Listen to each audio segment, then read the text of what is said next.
Please take your seats. Our program will begin now.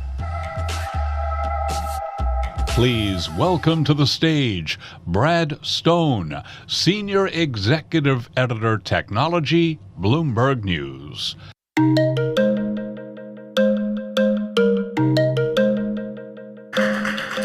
Hello, everyone, and welcome to the Bloomberg Technology Summit. It has been 3 long years since we've gathered in person. So whether you're joining us virtually from around the world or here at the lovely City Club of San Francisco, we are really excited to see you. We often talk about the elephant in the room at these kinds of events, that one topical issue that invades every conversation. Well, today I kind of feel like we have a herd of elephants in the room. We have the possible oncoming recession, the decline in valuations of large tech companies and startups, and of course the possible acquisition, or maybe not, of Twitter by Elon Musk, the richest person in the world. The upshot is that the old models in technology may no longer be working as well as they once did. Digital advertising, rapid e-commerce delivery, and even large technology companies themselves are all under attack. So the focus of this conference is what comes next. That's why we've themed this looking ahead, looking forward. We'll cover crypto, the future of transportation, space, the metaverse, supply chain crisis, and cybersecurity, to name just a few topics. And we'll hear from some very prominent CEOs beginning in just a few minutes. Make sure you check out the event agenda on BloombergLive.com for more information on today's sessions. Before we get started, a couple of announcements. First, I would like to acknowledge our presenting sponsors, Accenture, Atlassian, and Ericsson, and our participating sponsor, AWS. For our virtual attendees, if you experience any issues with audio or video quality, try to refresh your browser or use the chat box in the bottom right corner of your screen for support. We would love to hear from you throughout the day. To submit questions virtually, please click on the white tab on the right side of the video window. And for those of you in the room with us, you could submit questions by scanning the QR code on your badge. You can also engage with us on social media using the hashtag BloombergTech. We want to hear from you. Thanks again for joining us, and let's get started. Now I'd like to welcome Uber CEO Dara Khosrowshahi to the stage for a discussion on delivering a new Uber.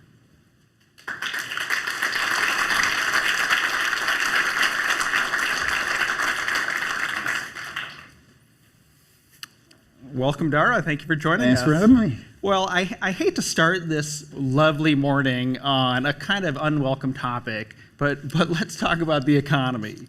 How are you thinking about the possibility of a recession and a potential pullback in ride-hailing demand, maybe even delivery demand, as people's budgets get constrained? Yeah, it's a little sad that discussions on the economy are unwelcome now, especially at the Bloomberg event.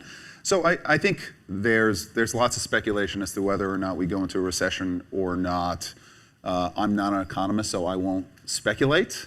Other CEOs are not having that problem. Yeah, exactly. But you know, we get a pretty live pulse of what's happening on the streets every day, right? And in the cities in which we live.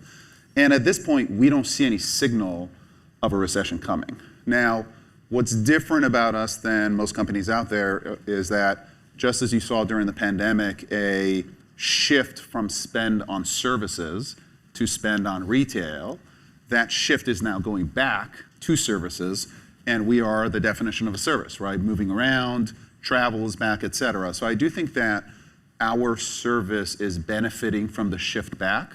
Certainly the reopening helps our mobility business. Our mobility business is growing at very, very high rates, highly profitable. The delivery business, delivery of everything at home, continues to be strong. So at this point, we don't see any signal whatsoever. We have gone through recessions in South America, Mexico, and Brazil in the past. And what you see during those recessions is that as a labor pool eases up, and certainly we don't see signs of that yet here or in Europe, more drivers come onto the platform. And as more drivers come onto the platform continues to grow, service levels get better. So I think versus many other companies, we don't have large asset base. Our cost base essentially adjusts. In stronger economy, our cost base increases as earners and drivers earn much more money. In weaker economies, as you get more drivers into the marketplace, their earnings adjust as well. So I think we are relatively recession resistant if it happens. I certainly hope it doesn't happen.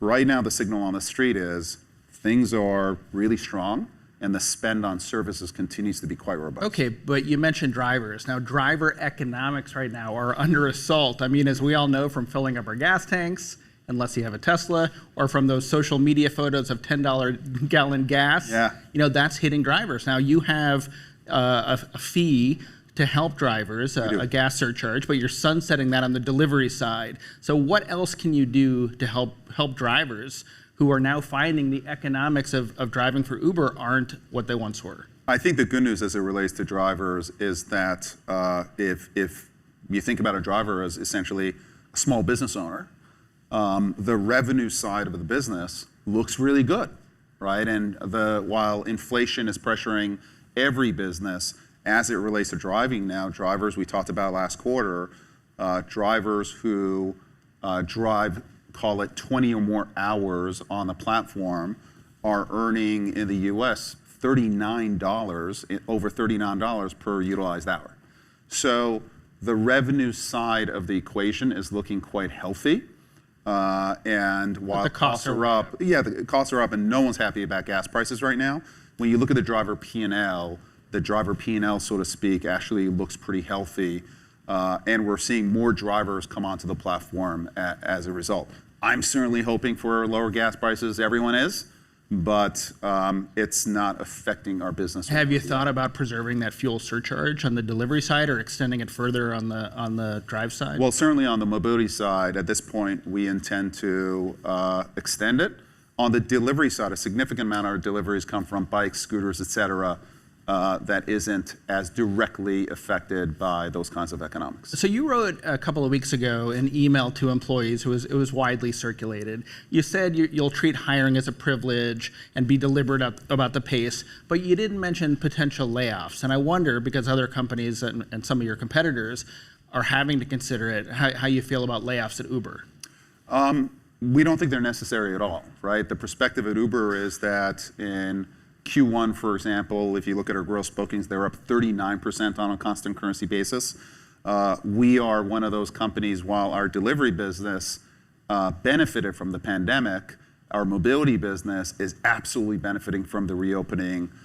We talked about guidance of $28.5 to $29.5 billion in gross bookings in the next quarter, profitability increasing, EBITDA $240 million to $270 million. So the business is growing at a healthy pace. However, with the uncertain environment out there, we should be more cautious. There's much more uncertainty as you look forward 6 to 12 months. And my message to our employee base is, we're going to be careful. We feel really good about the business and the trends, but let's not get carried away. And the environment is one that demands caution. And I do think that in a tougher environment, the scale players, right? We're the largest player on a global basis. We're the only player that has the portfolio of go-get. We have a platform advantage in terms of our riders turning into eaters, our couriers turning into drivers, et cetera. We have structural advantages over the smaller players. So while I'm not wishing for a difficult environment, I think we will perform much, much better than our competition in the environment. Okay, well, I mean, despite the diversity that brings you stability, the market has pummeled Uber, right? And many companies. Every stock. You guys are down, I think, about 40% this year. Now, Lyft, I think, added additional equity compensation to its employees to kind of compensate for its share price turbulence. Would you consider something similar at Uber? No. At this point, I think that if we execute well, and I think a lot of companies out there, they're dealing with their share price getting hit, and they're dealing with fundamentals that are getting worse. Usually your share price follows your fundamentals. And from our standpoint, our fundamentals are getting better, right? For example, Lyft has talked about leaning into incentives to bring back their driver base, especially on the West Coast as things open up in the West Coast.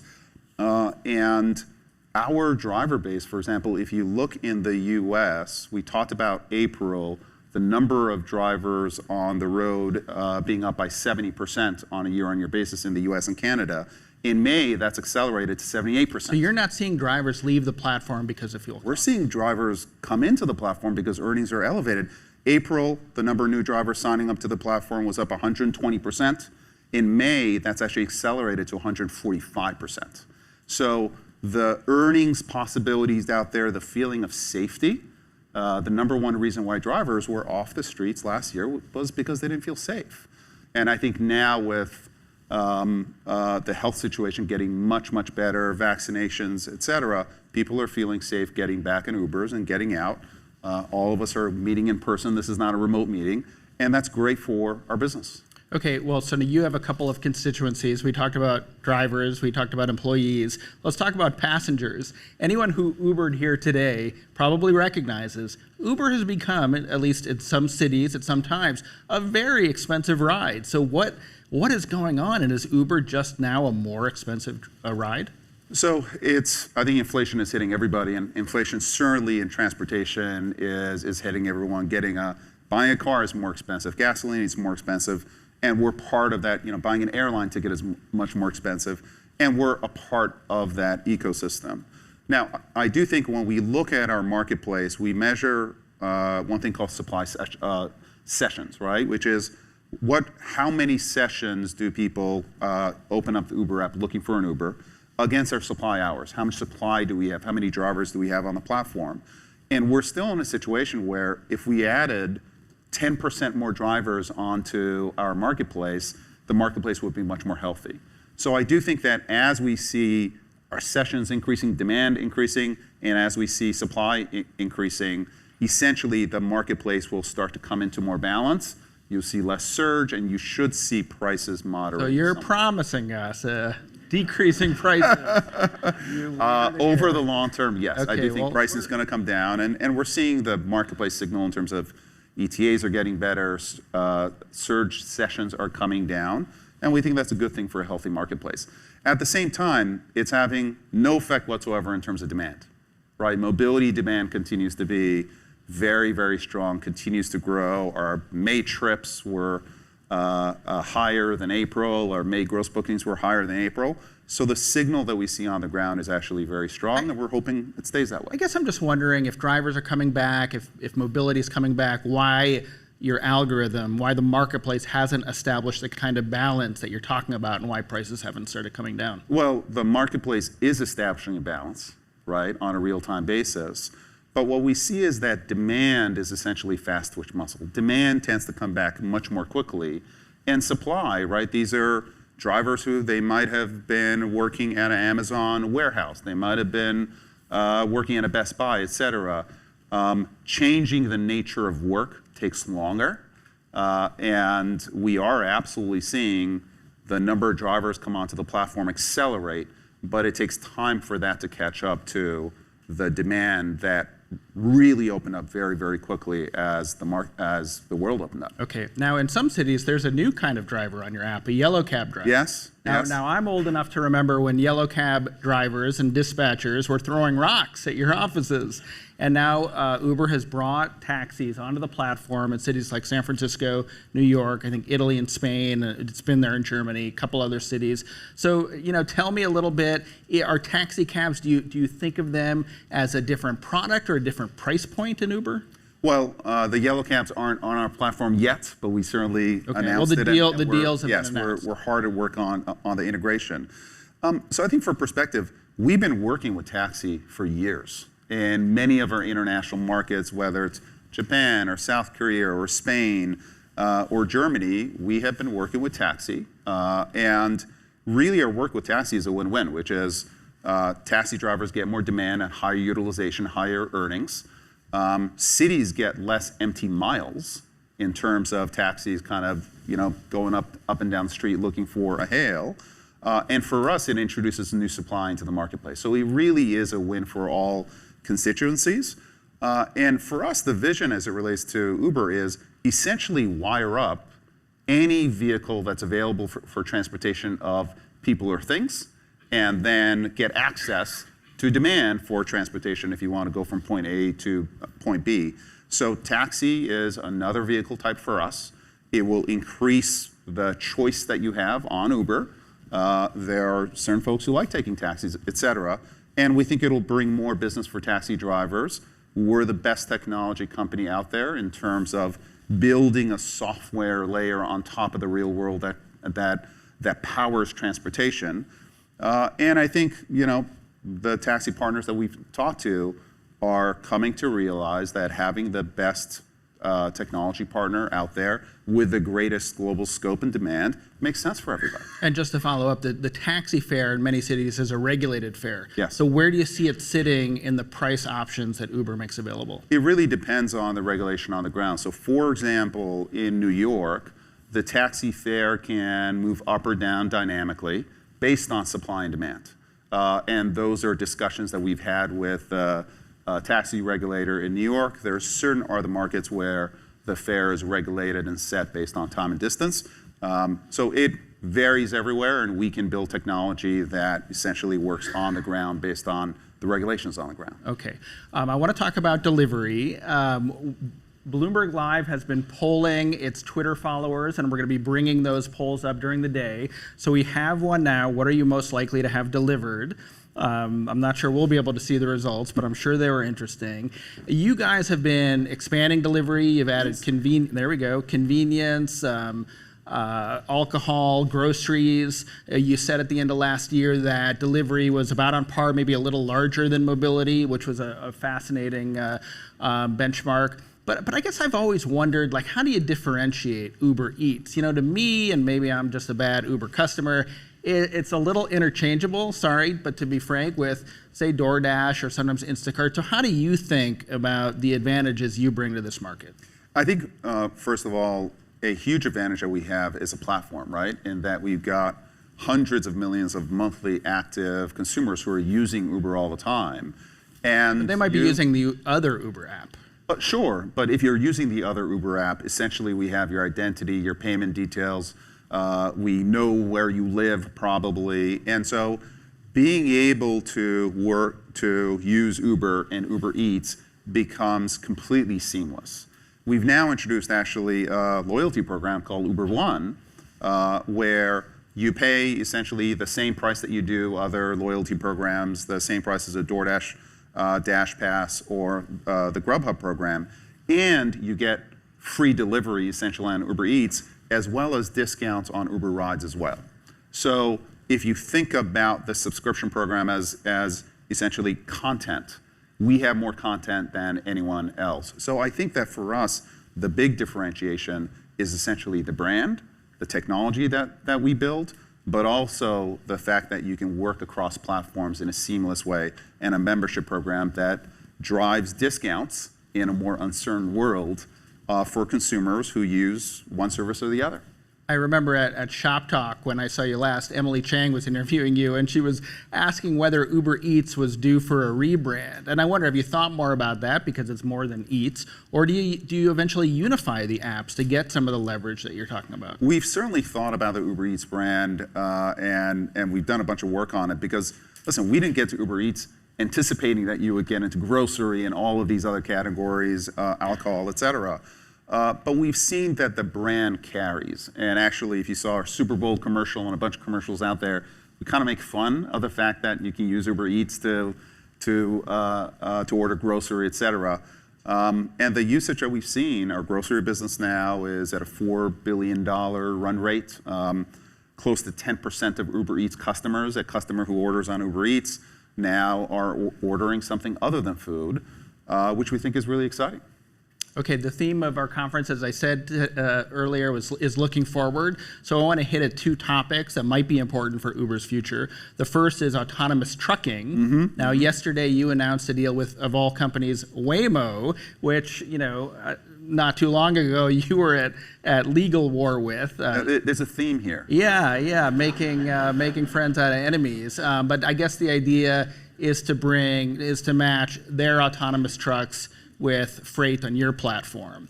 First, what led to this kind of remarkable detente? Well, it's more than a design, right? It's a deep partnership that we have with Waymo, and for us, we have our interests are aligned, right? In that Uber essentially brings a enormous amount of demand for transportation of all things, including freight as well. And just as we want every trucker wired up onto the platform, if that truck driver happens to be a wonderful piece of software, we also want that driver wired up to the platform. Waymo is clearly a leader in the autonomous space. And this is actually a pretty deep partnership with Waymo, where we now have, we're going to have access to billions of miles driven as it relates to their autonomous driver. And if you buy a Waymo autonomous truck now, essentially we'll have a deep integration where that truck will be able to plug into the Uber Freight network in a seamless way and have access to essentially demand for transportation into that truck, so you can really drive the utilization of those trucks that are going to be incredibly sophisticated, but also quite expensive. The idea of autonomy has always been particularly dangerous for Uber because drivers are a huge constituency. I mean, what is the future for truck drivers, do you think? Well, I think that there's always this drama, which is, are machines going to replace humans, et cetera? And I think the reality is that machines, automation essentially complements humans. And so what we see actually as it relates to trucking over a long period of time is a hybrid network of human drivers and autonomous drivers. The autonomous driver will take over the longest highway paths, et cetera. And the human drivers will probably take over the more complex routes, or kind of hand over. The autonomous will hand over once you get close to city and handle the local trucking that is more complex. So we think ultimately there's going to be a hybrid network between humans and autonomous drivers for some period to come, and a dispatch system that can intelligently dispatch to a human or to an autonomous driver based on the nature of that trip is a huge asset in that envelope. Okay, we just have a couple more minutes, and I want to get to two more questions. I'll be short. Yes, the first is EVs. You've made some strides migrating drivers in London to electric vehicles. You've also made some zero emission goals for the company. So what kind of investment and what plans do you have to bring EVs to your delivery and your mobility fleet in the rest of the world? So on the mobility side, which is where we're focused on right now, we essentially we reduce our margin for an EV trip. In the US, for example, someone who is driving an EV vehicle makes $1 more per trip. That comes out of our pocket, it comes out of our margin. That drives adoption of EV economics, especially with high gas prices, the earlier discussion that we've had. So about 8 to 9% of kilometer miles in Europe now are on EVs. It's lower than that in the US, it's 2 to 3%. But in California, for example, we have a deal with Hertz for drivers to rent Teslas, and Teslas account for more than 5% of our vehicle miles in a number of California cities. So those numbers are starting to move up, and we're putting the economic incentive into the marketplace to get drivers to switch over. Okay, we have 30 seconds, so let's do a rapid fire round. What are your plans for your stake in Didi now that it plans to list in Hong Kong? Well, once it lists over a period of time, we'll look to dispose of that stake. Okay, will you ever order Uber employees back to the office in the way that Elon did with Tesla? Not like Elon. We believe in flexibility, and we've talked about 50-50 kind of a balance. Okay, last question. Who's your biggest competitor? Our biggest competitor is car ownership. Okay, Dara Khosrowshahi. We'll have to leave it there. Appreciate it. Thank you. Okay, before I bring up my colleague Cecilia D'Anastasio and her panel, we're going to bring up one more Twitter poll about the Metaverse. All right, and with that, let's bring up Cecilia. Please welcome to the stage Super League Gaming Chairman and CEO Ann Hand and Linden Lab Executive Chairman Brad Oberweger with Bloomberg's Cecilia D'Anastasio.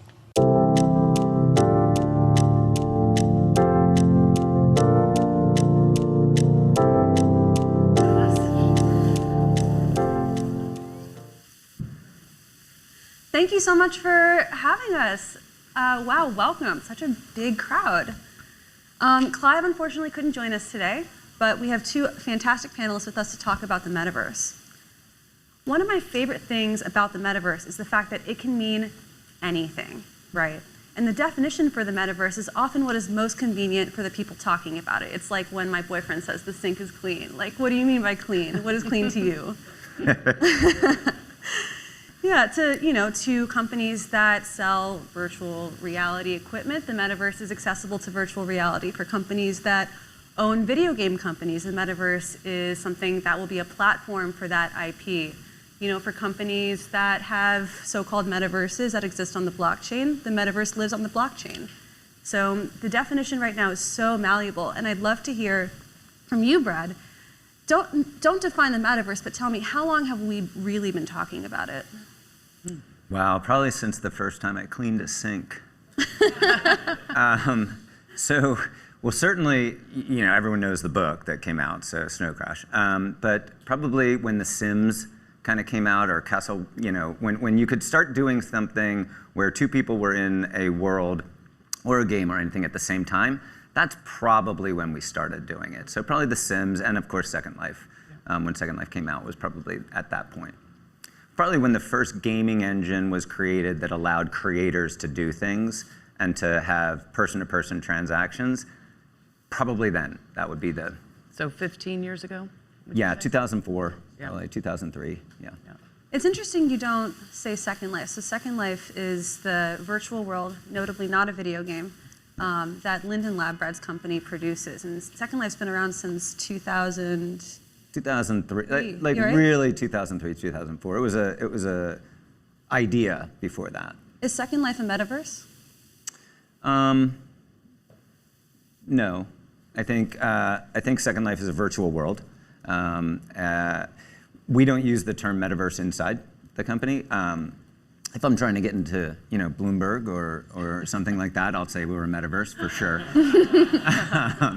But the metaverse as a next version of the internet, or what Mark Zuckerberg is calling it, or all these things, then we're part of that. But I really think of us as a virtual world, and I think it's an important distinction. Yeah, we use the term a lot, open world platforms or gaming platforms. We primarily work with Minecraft and Roblox. Again, Minecraft's been around for over a decade, and we're really focused on that. And you don't need a VR headset for those experiences, right? Those are open world games that have existed for some time, and they're highly accessible. I think that's a really great point. I mean, you work with gamers so much, and immersion means something so different to every person. To some people, it's virtual reality. To other people, you can be immersed in 16-bit pixel video games, right? To you, what does immersion mean, and how does that impact the way that people do interact with video games? Yeah, I mean, I think the thing that, for me, having worked now in this space for about 7 years, that I find so fascinating is, to me, it's about community and the collective, right? So when you talk about games like Minecraft and Roblox, they're putting the tools, they're democratizing game design effectively. They're putting the tools in the hands of passionate gamers, and they're allowing them to create their own experiences. They're speaking to the widest segment of gamers out there, because some are more focused on creation than competition. But then it's all the community that's happening. It's the chat, it's finding your own like-minded people, it's consuming additional content around those game experiences online. So it's really, it's just really a preferred form of entertainment and activity. And I often say to brands that we're trying to bring into these gaming platforms that, you need to think of it as the kind of the digital cul-de-sac. This is the hangout zone after school, and this is where, again, creation, the collective, and that community is happening. When people in the tech industry today talk about the next internet, the successor to the mobile web, the metaverse, they talk a lot about it as a social hub, just like you, the cul-de-sac, right? But to what extent is the games industry already creating that vision for the future? Yeah, I mean, in my opinion, all the seeds are there right now with those games. And I think the fact that you can now have commerce, you can see how inside digital games is driving physical commerce. I think a lot of those seeds are there, and how that can apply to education and other categories, I think is significant. The thing that I find, and look, I'm not a Minecraft or Roblox player, right, or developer, but what I do think is so inspired as we work with a lot of the top developers with those games and understand more about the communities they reach, is the fact that you can really truly be anything in those worlds. So like that notion that that right now the seeds are happening in gaming of that feeling of limitlessness and being anything or traveling anywhere, I think is pretty inspired. The connection you're making between commerce and self-actualizing in these virtual worlds, I think, is very interesting, and I'd love to hear from you. Do you see any sort of relationship there with your experience with Second Life? Yeah. So first, the social aspect is primary, right? So much like in the real world, the virtual worlds share a lot with the real world. So the real world has infrastructure and roads and things like that. They have legal systems and governments, good or bad. They have social, right? And that's the reason we exist in San Francisco, or Metaverse of San Francisco or New York. And they have money, right, and commerce. And so similarly, in the virtual world, we have gaming engines, we have rules. You can't create a house and have a party and then, you walk into my party, I don't want you there, I want you there.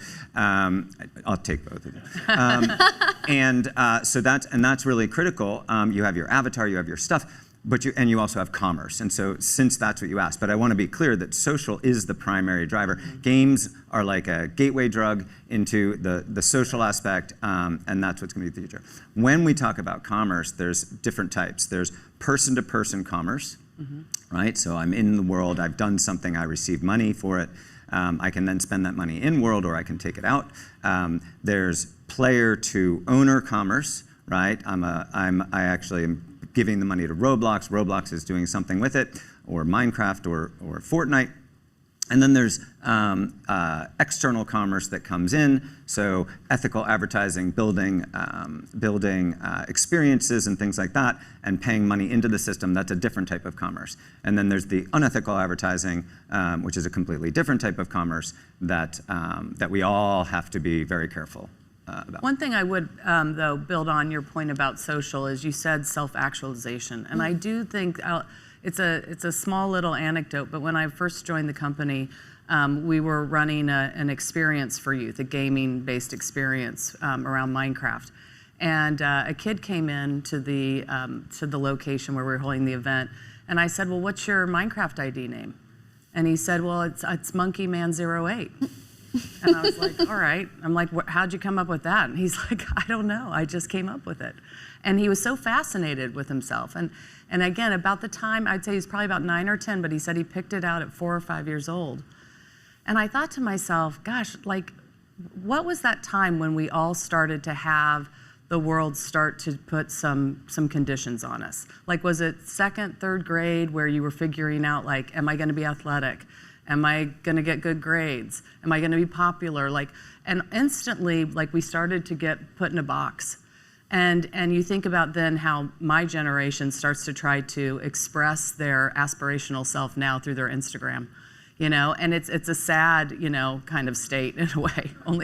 And there was something beautiful about the reversal of that if we could break.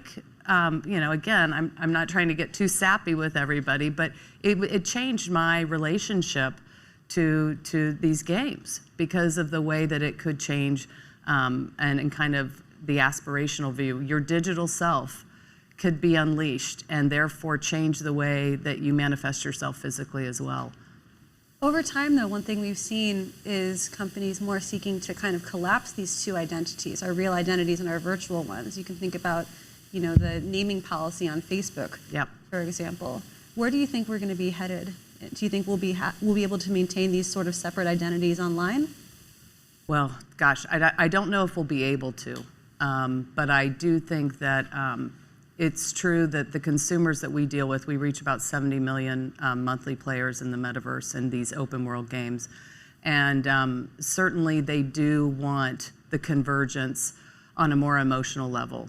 They want their digital selves to identify and enjoy the same things that their physical identities have. And so they want the experience. They don't see it as separate lives. They see it as one life.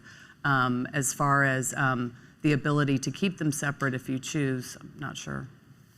A great segue to Second Life. Well, yeah. So the challenge that I would give to all the VCs and entrepreneurs and things like that is, how do we create a system, an identity that is at the exact same time completely anonymous and absolutely known, right? So Schoenberg's cat, right? The cat in the box, and it's alive and dead at the same time. The same thing has to happen with your identity. You're going to have a wallet. You're going to want your money. You're going to want your stuff. You're going to want total anonymity.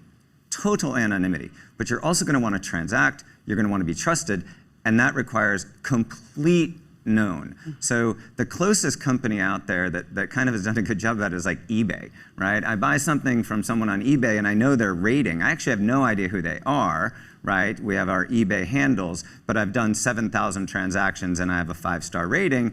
I'm both anonymous and known at the same time. Now the challenge with that is that works really, really well in a centralized owned system, right? So we do a great job at it because we know everything. We make sure that even we can't touch the data, right? It's all been anonymized and we don't even have access to it. And yet, if you want to take money out of the system, I have to know exactly who you are. There's not, I go to jail if I don't know who you are. And so how do I create that?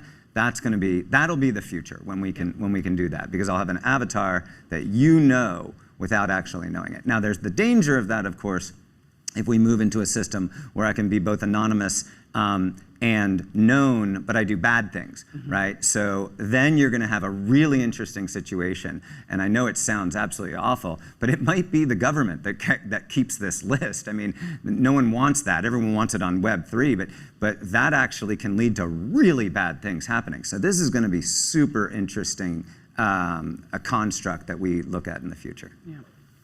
It really seems like we're kind of talking around blockchain right now. So maybe let's just kind of dive into it. Do you feel that the blockchain would be an asset or a detriment to any sort of metaverse built on the principles that you've been exploring through Second Life and virtual worlds? So the funny thing about the way we look at it in the virtual world, like, so blockchain, people want it to be anonymous. It's actually the total opposite, right? The whole point of blockchain is that everybody knows everything. It's a huge Word document. So if you talk about an NFT and you put that, by definition, NFT is on the blockchain, we've got 2.2 billion items. We can transact in a 1/250th of a penny. That does not work on the blockchain. So, and the other thing about blockchain is it dovetails with crypto, which we've talked in the past, which, as you know, I'll use the word because I asked permission, is the apocalypse. And so, so when I start thinking about metaverse, blockchain, crypto, I see that as a future, but I think it's as much of a risk as it is a positive. If we get into a point where you have $70,000 in your account and that gets hacked, we have a big problem. If you have $70,000 and I go under and I own it, we have an equally big problem. So, so the blockchain could be good, but I think crypto in virtual worlds and metaverses does not work. And I have a whole, we've looked at it for a long time, and we cannot figure out how a currency that trades outside, the easiest example is if you have crypto and you have your world and I want to buy that jacket, and every day the crypto is going up 10%, I don't spend my crypto, I hold on to it. And if every day it's going down 10%, you don't accept it. It really destroys the ability to transact inside. And what makes it even worse is if you have a different world and a different crypto in virtual worlds, there's no market clearing price. If you think you can do it, the economics don't work, because wings are really valuable to you, swords are really valuable to you, they're 10 to 1 each, there's no crossing mechanism. So that's where I see the risk of that. Mm-hmm. What are your thoughts on that? Well, I think he said it well, but I think it's the regulation and the interoperability that makes me concerned as well. When we're talking about kind of Facebook Meta, I think we're a long way away from really understanding what it would take for all these walled gardens, and then again the regulation between them. So, for us right now, we focus mostly on, do I think that in-game currency and how that will further fuel and maybe convert into physical dollars, that flat conversion, I think that is powerful. But, the regulation between currencies concerns me. It's interesting, though, because a lot of the games companies that are making metaverse plays talk a lot about digital ownership. And that, of course, is sort of a blockchain concept, the idea of owning the cosmetics that you purchased in League of Legends and then maybe being able to play with those in World of Warcraft or Fortnite or another game. Do you feel like gamers actually want that? It's hard for me to imagine. First of all, the gaming segment is so fragmented. I don't think there's a lot of League of Legends players who are hopping into Minecraft right now, their avatars, so maybe it's just hard to kind of imagine that. But I do think, there's a place for your digital goods to move in and out of inside gaming platforms. I think there's a point about ownership, but I'm not sure that we'll see a day when EA and Riot merge their in-game currency platforms soon. Yeah, and that's the thing, is we conflate digital ownership with blockchain. You can have digital ownership. What people really mean is the ability to move things from one to the next. The technical challenge on that is pretty staggering. Someone will figure that out. The emotional part, if I move from New York to San Francisco and I can't bring my stuff, that's irritating, right? But bringing my money is critical. So it's really a lot of issues wrapped up into one, and then because of VCs and all the goodness out there of sponsoring great ideas, we've decided that to have the ownership, it has to be on the blockchain because that's immutable. People have had ownership in our world. I can only speak about our world. People have total ownership of their goods. We've programmed it in. You can't steal someone's jacket. So the ownership is there. You can't take it to Decentraland. Because there's no concept, but even if it was on blockchain, you still can't take it to Decentraland. So we're a long way away from that, but conceptually, it's incredibly important to those that are going to reside in virtual worlds and metaverses. Let's talk about ownership inside of the virtual world, and specifically digital real estate. I saw a headline the other day about a piece of virtual land selling for like $5 million, right? Can you tell me, how does real estate work in Second Life? Yeah. And did it in any way sort of predict what we're seeing today in the Sandbox or Decentraland? Yeah, well, it works very poorly in Second Life because we have not sold land for $5 million yet. So here's the way we look at it, and this is critical. I actually think this land. So running a metaverse costs money. You run it on AWS. You have your own servers. It costs money. You must pay for that. So there's only a few ways that I can pay for that. I can make money on transactions. I can charge people to be there. I can sell land. Or I can bring in advertising. Let's put that aside. Obviously, you're hearing that's not my favorite way of doing it. Behavioral modification in the metaverse is really, really intense and really risky, which is not the type of advertising that you do, to be clear. So when we say land, what we do is we charge rent, just like in the real world. The analog between virtual and physical is much tighter than people think. So we charge rent. Why does that work? Well, if you're renting land from me at $250 a month, you either have to enjoy that for just that, or you re-rent it to other people. And why would they do it? Because they enjoy it, and they can put a store on it, and they can make money. So so we believe that land is a business model that drives the moral compass of the metaverse, right? So we think business model drives all that, and so we believe in that. What we don't have is an opportunity to sell land because we didn't build it into the system outside of $1,000 or $250, and that has kept us back. And that's when you ask the second part of your question: did that precurse the sandbox? Yeah, because actually land is really valuable at times. I know exactly how much it's worth. I can present value the thing, and it's really valuable. We missed that because of our commitment, and because we didn't put it on the blockchain. You can't trade land. You can buy land in our world, but you can't put it on OpenSea. Yeah. That takes away the $5 million. Yeah. So, and as the owner, that was a big miss. I mean, I would say in many ways, inside like our owned and operated properties like Minehut, we're selling land too. Yeah. Come in, create your own private server. To your point, there's an infrastructure cost to that. For a certain, minimum offer, you can create that private server for free. That means you can invite anybody into your land you want. You can build anything on your land. When you go back to your land, you don't have to be worried that it got torn down.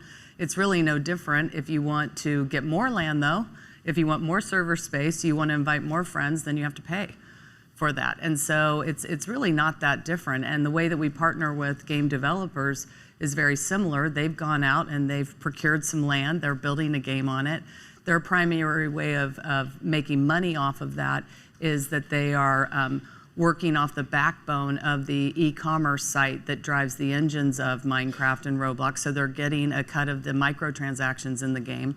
But then we have a way to introduce and bring brands into those games. So maybe SpongeBob takes you on a wild adventure in the game, and that becomes an additional revenue stream for them. So, this notion of how these open world platforms have created these massive creator economies, I think, is another important thread to why it has become such a dominant form of preferred gaming entertainment.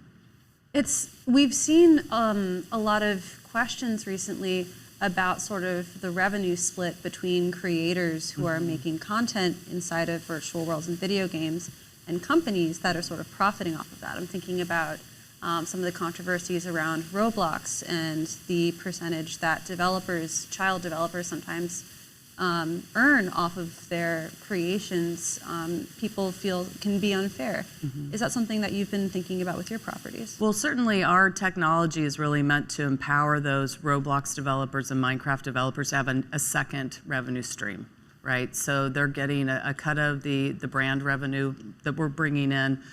They're getting access to our analytics suite. That helps them understand more about the game, who's playing the game, how are they engaging. That helps them keep their game robust. And certainly I think that, the kind of the epic Apple kind of debate, as well when it came to mobile gaming, and the notion of, is it fair that they're taking so much of that mobile gaming revenue? And look, at the end of the day, you need that phone as well to make that transaction. So, there was a legitimate kind of conflict on both sides, but we really focus, we know that so much of these gaming engines are about democratization of gameplay. And so, and having great positive game experiences. And so, we focus a lot on COPPA compliance, we're KidSafe certified, and making sure that everything we're doing is helping the livelihood of that everyday player and developer. And that keeps our interests aligned well with the Minecrafts and Robloxes of the world. Well, I hope that if the Metaverse does come, it will be based on sort of the ethics that you just described. That's it for our panel, and thank you guys so much for joining us.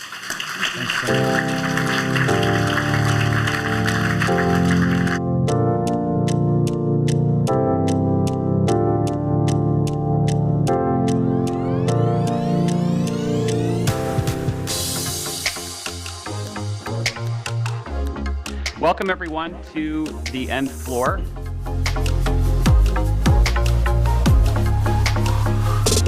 Well, Paul, I love that you brought us to the cafe. This is beautiful.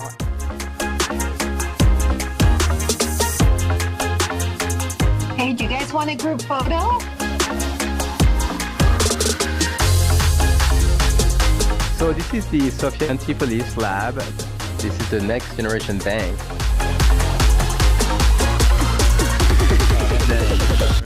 Over here on the farther left. Welcome to Accenture Virtual Reality. This is Accenture bringing forth the power of human ingenuity and technology. We've got over 30 locations or centers of excellence across the globe. Welcome to our Talent Town Hall. We're standing in Accenture's Metaverse right now. We call our Metaverse the Nth floor. Welcome you all to the launch of the RMD Code program. It's good to see you. Bye-bye. Bye.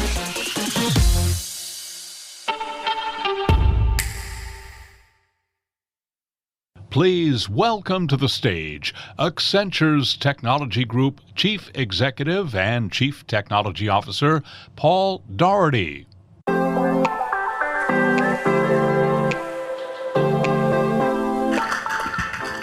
Good morning, everyone. I'm Mark Miller. I'm the global editor of Bloomberg Live, and thank you all for being with us today. And thank you, Paul. As we just said, you're the group chief executive for technology and the chief technology officer for Accenture.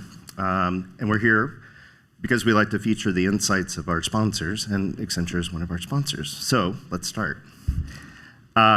Before we talk about the metaverse, which I have many questions about, this theme of our event here is looking forward. Right. So I'm curious to hear kind of your thoughts on what kind of broader trends that will shape businesses going forward.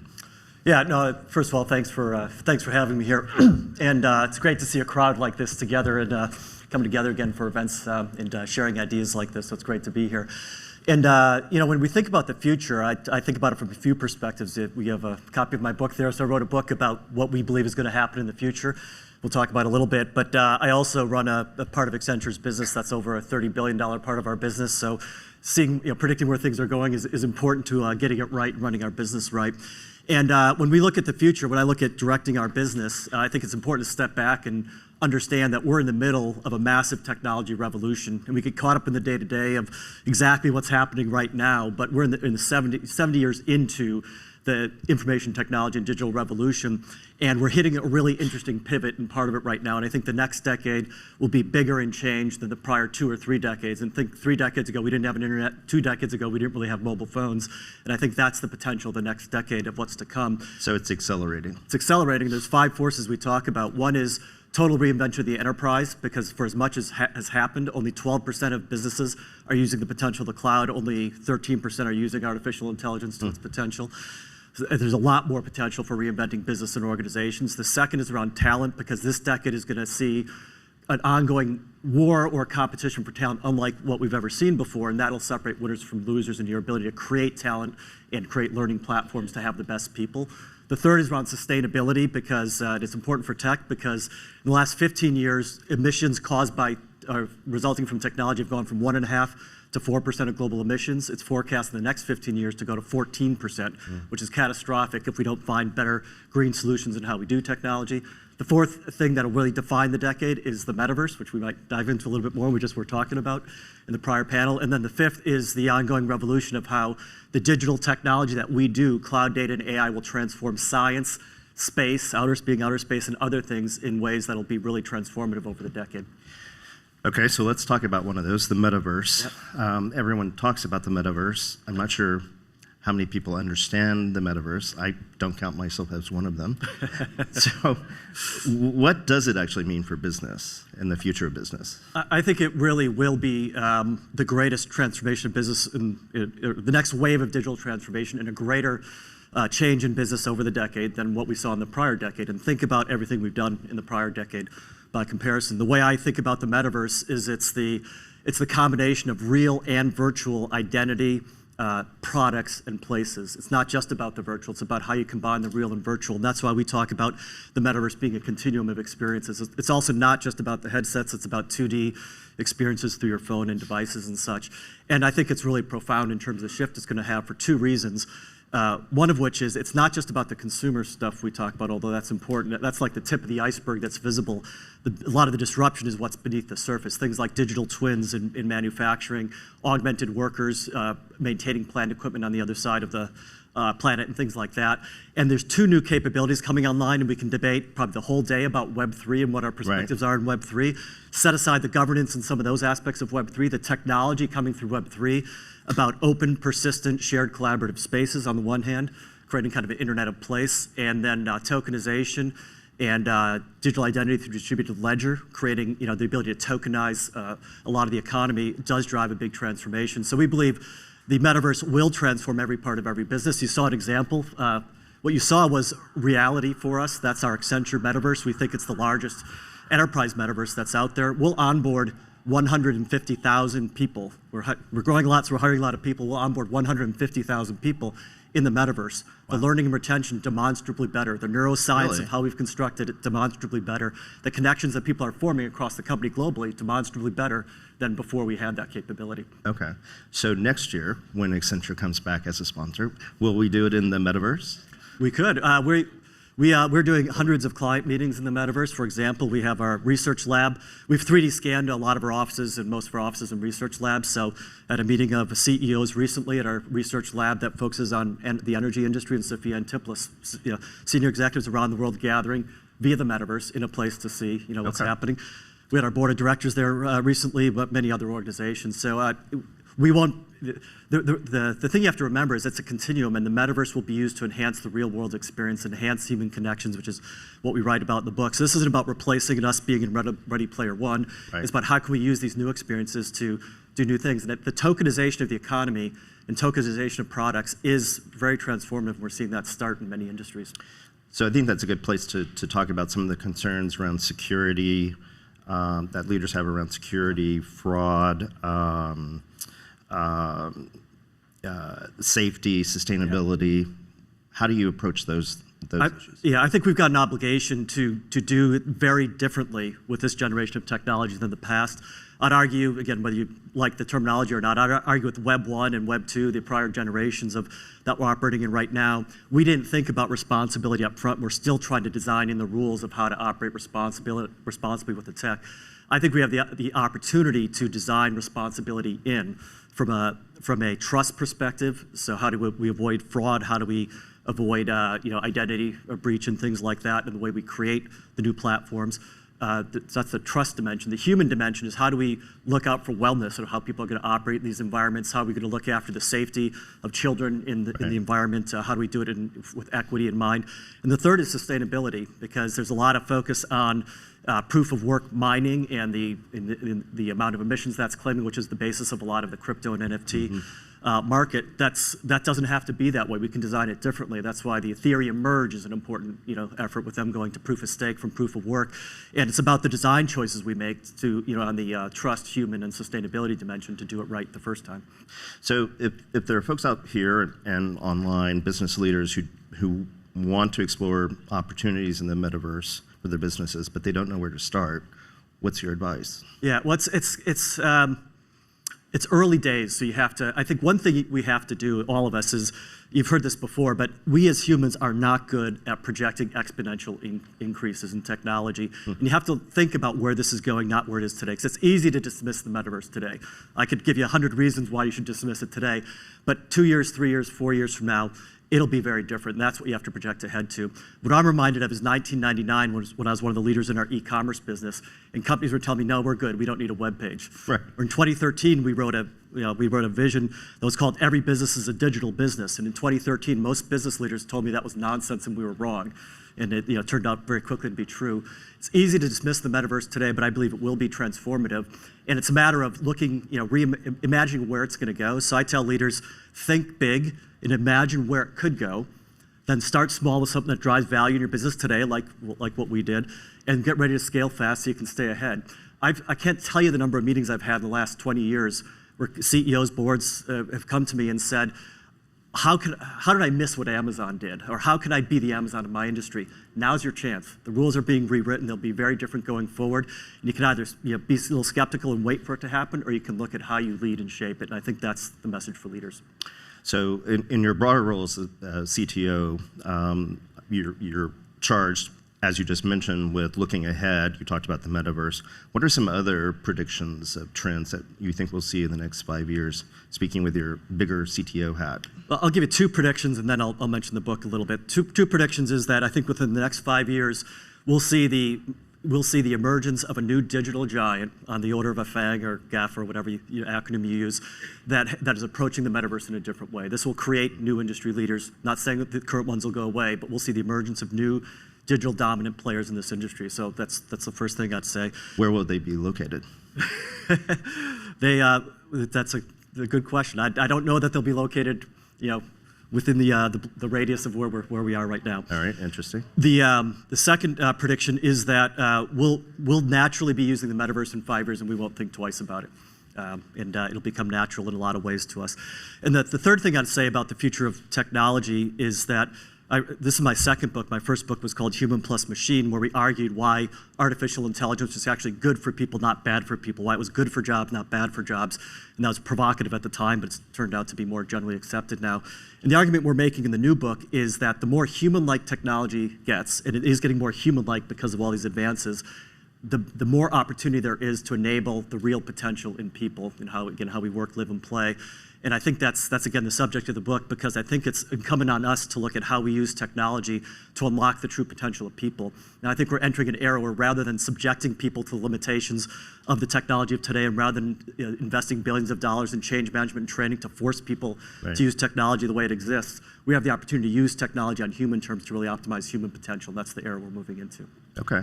Thank you, Paul, for joining us for Accenture's Spotlight. The aforementioned book, which is called Radically Human: How New Technology is Transforming Business and Shaping Our Future.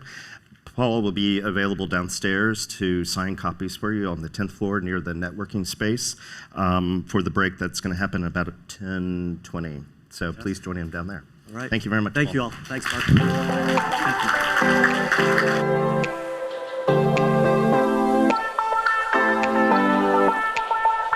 Please welcome to the stage Sequoia Capital Partner Michelle Bailey, Felicis Ventures founder and managing partner Aiden Senkut, the Goodyear Tire and Rubber Company's Senior Director of New Ventures Aaron Spring, and Khosla Ventures partner Sandhya Venkatachalam with Bloomberg's Sarah McBride.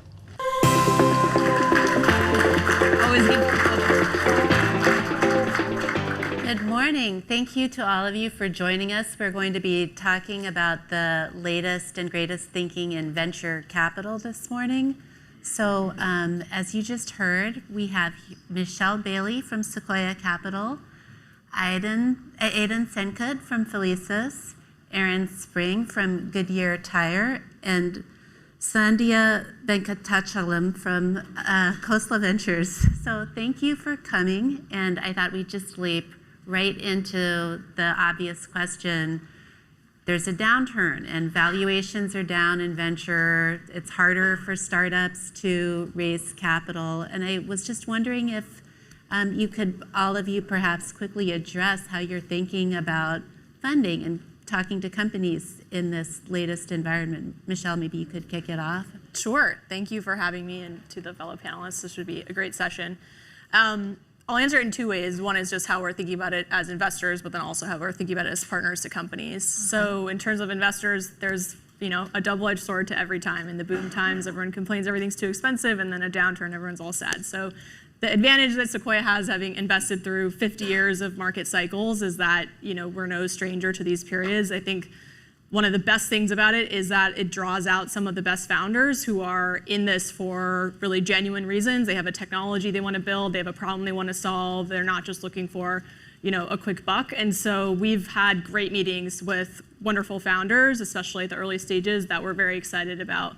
And then in terms of how we're helping our companies think about it, every company is different. So we work with companies from seed all the way through $100 billion public companies. And so there's no one size fits all answer for that. But what we are telling companies is to embrace reality, recognize that the environment has changed, the cost of capital has changed. And as my partner Ravi Gupta, who is CEO and CFO of Insert, likes to say, it's not your fault, but it is your problem.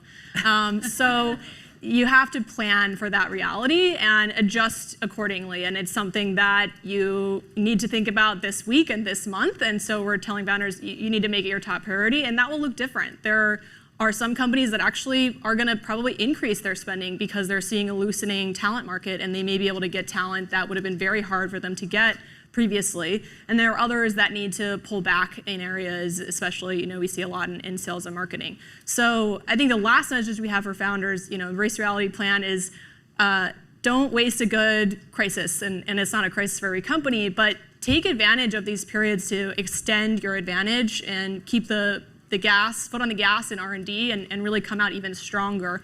A lot of companies that took advantage of these times, whether it's PayPal or DoorDash or others, built advantages during these periods where it was harder to fundraise that led to their extreme competitive advantage today. And so what we're most excited about is seeing the founders and the companies take advantage of this period and just adjusting to the new reality and coming out even stronger. Okay, good answer. And Aiden, what about you? Yeah, I mean, just to add to that, I think Michelle covered it really well. We as a firm have a strategy to basically back the world's greatest, iconic, enduring companies, regardless of stage and regardless of regardless of formal fundraising context. And I feel like in times of uncertainty and when there's a crisis, there is great opportunity to be able to engineer things that were not possible. So I think as an investor, wearing my investor hat, it's a really exciting time for people like us who have prepared mind. And I think the innovation doesn't stop. In fact, it's accelerating. And it's also a really great time because of the uncertainty and some adjustments that the larger companies are making. There's actually greater opportunity to catch talent and also build market share position. I think as the founders, what I tell them, listen, like you're the driver, you're at the helm of your company. As the driver, the first thing you do is don't run out of electricity or don't run out of fuel. Like people forget that. We're gonna be the world's $1 trillion company. I'm like, yes, I hope you get there. But the number one thing is don't run out of gas, don't run out of electricity.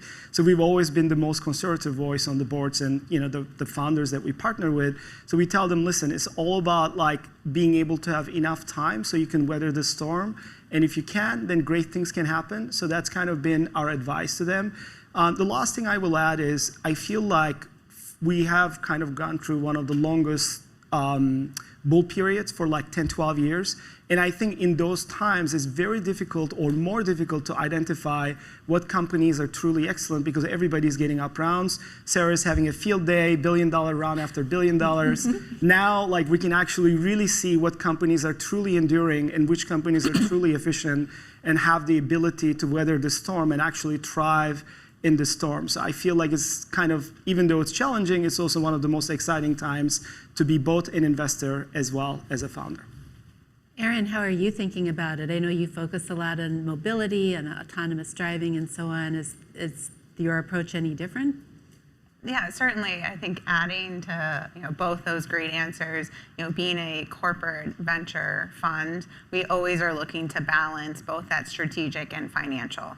We always say, it can be a great strategic tie-in, but if they aren't solving the right problem or we don't put in that financial due diligence, likely they're not going to be around to deliver on some of those strategic learnings and the strategic bets that we're trying to make.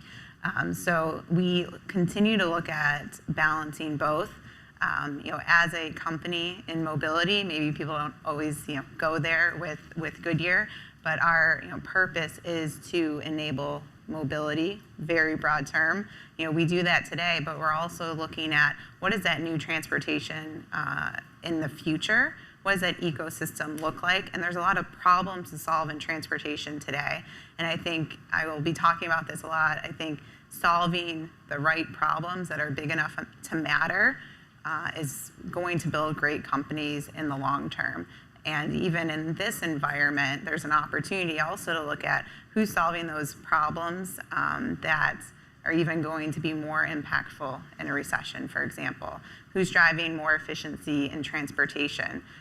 Who's allowing, helping alleviate maybe some of the driver shortages in transportation, for example. So with that in mind, we continue to invest in autonomy, which we'll touch on a bit later, continue to invest in who is going to enable the infrastructure that's required for EVs. So yes, today maybe market valuations are looking one way, but there's also this long-term view that there are big problems to solve, and that's a big part of what Goodyear is trying to do by investing, but also supporting our startups at being successful. And Sandhya, what are you thinking about the environment right now? So not much to add based on these great answers, but as the founder of our firm, Vinod likes to say, for startups, you have to survive long enough to get lucky. And what's really exciting about this environment to me is we can do what I think all of us like to do, which is partner with companies that are trying to solve really hard problems. We have always been big investors in deep tech, in science, and this is the time to not just build financially competent, enduring companies, but really transformational companies.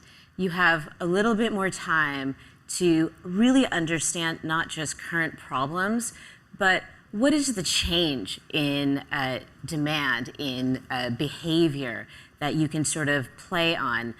In previous downturns, it wasn't just those who were the financially strongest survived, but those who looked at things a little bit differently, right? Whether it's Airbnb and Uber, who were always cited coming out of 2008 and 2009, but also some of our portfolio companies like DoorDash and Instacart that found something different in what people wanted and took the time to experiment and partner with the right long-term investors and build something really transformational, not just large and enduring. Okay, so thinking about founders that can create something enduring, you hear so much about how in tough times, that's when the really good founders come to the fore. So I'm wondering, is it really there's something about the tough times that shapes them, or is it more that the founders who are really ambitious are the only ones who dare to start companies during this time? What do you think it is? So I think that there are great founders that start companies at any time and all times. Obviously, when we quote some of these great companies, they are often the exception.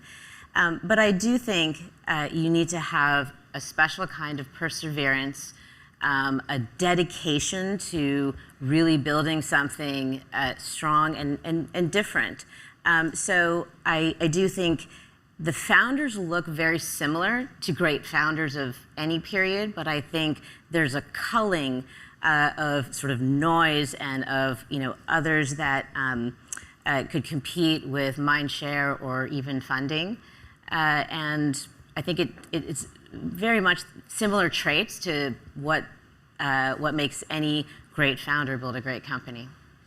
One thing to add, there was a really great story that I've seen once, which somebody was saying, I want to be just like Elon Musk, and his wife responded as like, do you really think that you have what it takes? And I think somebody mentioned an example that there was one time where Tesla literally had 48 hours of cash left, and he still literally ran the company as if it had 2 years of cash left.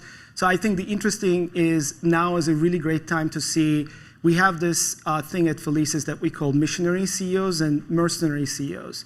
These are the times when we find out who's truly missionary and who's there for the long term and is who's gonna get up even after falling multiple times. We heard it might not be our fault, but it is our problem and we need to manage it. So I think from that perspective, it's really important. I think the second thing is we also have a different thinking and strategy is that we only invest in markets that are critical. So we are always reacting to markets, but the reality is the markets go up and down.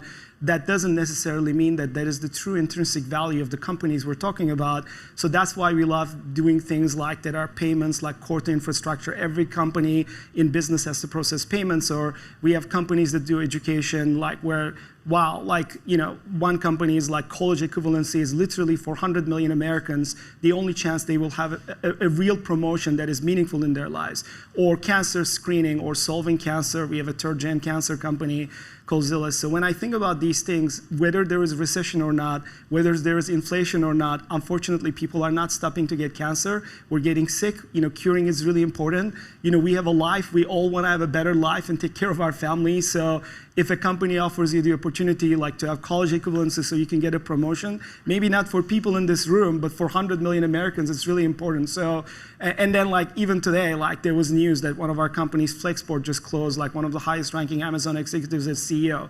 I don't know if that would have happened if there was no crisis. I think it's a really interesting opportunity, and I think this is the times when people can make bold moves, and I think, again, it stands out even more in an environment like that. For most people that have not made up their minds, are uncertain and hesitant, now is time for the bold to make moves and show what they're made of.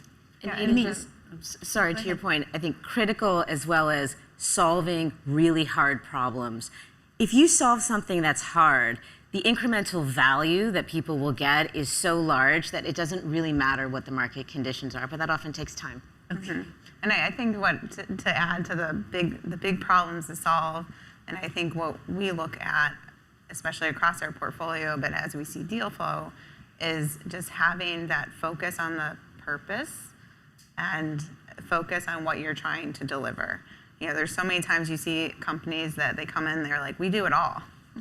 Okay, well, in this time, what is that one thing that you're going to do really well, that one problem you're going to solve that's going to matter for your customer, for your consumer, and those are the things we're kind of constantly looking at, not only for our external investing, but also for our internal startup teams.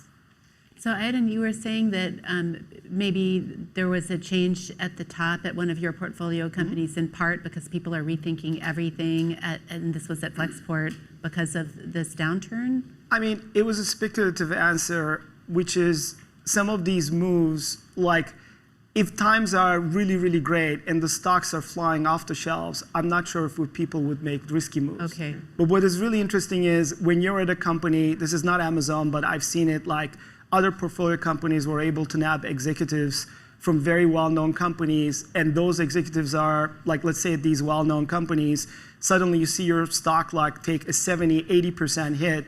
Now all of a sudden you're thinking, okay, so all my upside is gone, and here's like a fresh new company with a fresh new vision.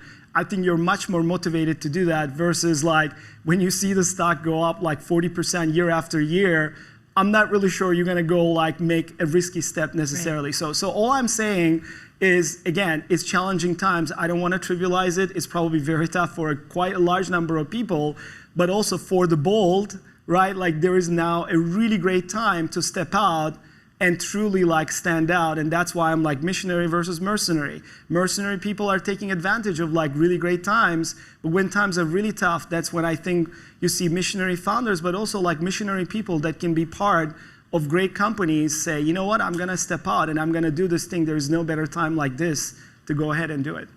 Michelle, what's your best prediction for, if you have a crystal ball, which everybody thinks VCs do to some extent? Like, what I lost mine. I can't find, no. Yeah, best prediction for this year? No, for long term, like let's say next 5 years, or this year. Oh, next 5 years. Well, I spent a lot of time in crypto, and so I think the next 2 years in particular are going to be very interesting in crypto. I think there are a lot of people treating this new macro environment as a typical crypto winter. And I think it's different for a number of reasons. Bitcoin was invented in 2008 in the last great financial crisis. And so actually crypto has mostly only existed in a basically zero interest rate environment for a long time. And it's been through a lot of its own cycles, but it's never been through a global macro shift in the way that we're seeing today. And it's also never had quite as many users, as many dollars, and as much regulator attention. And so I think the next couple years will be really important. I think you're seeing a lot of activity come out of the Senate in terms of regulation, obviously the SEC and CFTC, and I think we'll get, hopefully, a smart regulatory framework that will actually allow the space to be much safer and more beneficial and grow exponentially going forward. So we're excited about that framework, and a lot of the founders that we work with would love that clarity and know where to build. And so that's an area where we're quite hopeful that this downturn will weed out some of the less missionary projects in crypto, and will establish a framework that can help crypto grow from hundreds of million users to billion internet scale in the next 10 years. Okay, because there are some people in crypto who don't want that, right? And it sounds like there will be a winnowing, and the companies that are for regulation and feel that it can help them grow will be benefiting from this, right? And then to be clear. Okay. I think there's always a nuance. There are certainly people, taking advantage of the lack of clarity, and that's less recommended. There are others who would really like to have clarity and are building something that they see as fundamentally useful to the world. And so I think those founders will benefit and will be very excited to have that clarity take place. Okay, so crypto's coming back. It's despite the ups and downs in the market this year, long term, you're still super bullish on crypto. Yeah, as a firm, we're very optimistic on the technology and hopeful that this winter will actually be an important one. Okay, great. And Sandhya, what would your best prediction be for the next few years? I'll take a stab with technology as well. Language. That sounds really simple, but for 75 years, people have been researching how to build AI models that actually can understand human language. Language is the cornerstone of human intelligence. If you crack language, you crack AI. And we are on the cusp, literally, in the last 3 years, with breakthroughs that have happened in transformers and self-supervised learning, we are on the cusp of cracking AI. What does that mean? It actually means that machines and software will finally serve us versus we serving the needs of software. When you use software, you have to figure out how to use it. You subscribe to the frameworks that the machines have sort of mandated. Now, we use natural language. We can code with natural language. We'll be able to build applications. We'll be able to do design. We'll be able to query data. So my prediction is in 5 years, language, natural language, the way we're talking right now, will be the way we interact with most software and machines. Great. Do you have a... You're looking skeptical. Well, I'm a dreamer. No. I'm all for it. It's just, I feel like we've heard that for a long time. But if it actually happens, is there a company in your portfolio? So I'm a data-oriented person. It has to do with actual breakthroughs, not just dreaming. And if you look at, and if anyone's interested, we can go through literally in the last 3 or 4 years, the concrete technologies that are now available, making these things possible. And we have skeptics even internally at our firm who say, oh, wow, this works now. So we have a number of companies in our portfolio. We're a big partner with OpenAI. We're the only outside investor in OpenAI that's the builder of some of these large language models and diffusion models. It's here. Okay. And again, it's not they control us, right? Like the science fiction movies. The whole point is software and machines are now really serving us in the way we want to work and interact. Okay. I can back up Sandhya on this one. I don't know if anyone's played with GitHub Copilot, but it uses one of the NLP, the natural language processing models, to allow a copilot for coding from OpenAI. Anticipate what you're trying to get out and kind of autocomplete in code. And it's a really cool example of the technology taking place. So yeah, I think there are a number of companies. Lilt has made great advances in translation using more of the NLP work that's come out of Google. Obviously, Snowflake as part of that as kind of the data warehouse engine making all that possible. So we're seeing more and more. Pilot, a company I work with, is doing this for accounting. I think we actually really are seeing this start to be really useful and not just be a buzzword. So I will back you up on that, Sandhya. Thank you. I appreciate it. And I'd like to add, it's almost like we're at the same company because we actually do have a company. It's interesting, like a lot of VCs are very technology-centric and thinking about software. And I'm thinking, well, there are 6 trillion people in the world, and what would be interesting is that those people can communicate better with the technology. Yes. So one of our companies that went public, Sanhan, with the exception of Google and Amazon, with Alexa and Google, like it's the only other company that understands human language and can translate it into actions, and is being deployed in cars and consumer goods. So I'm really excited for it because I feel like for a technology to be truly meaningful, it has to be able to touch every human in the world, in the planet, and not just programmers. So I'm kind of happy that we have that, but I also have a different prediction where 20 years ago when I was at Google, I think the first wave of like green investment started happening.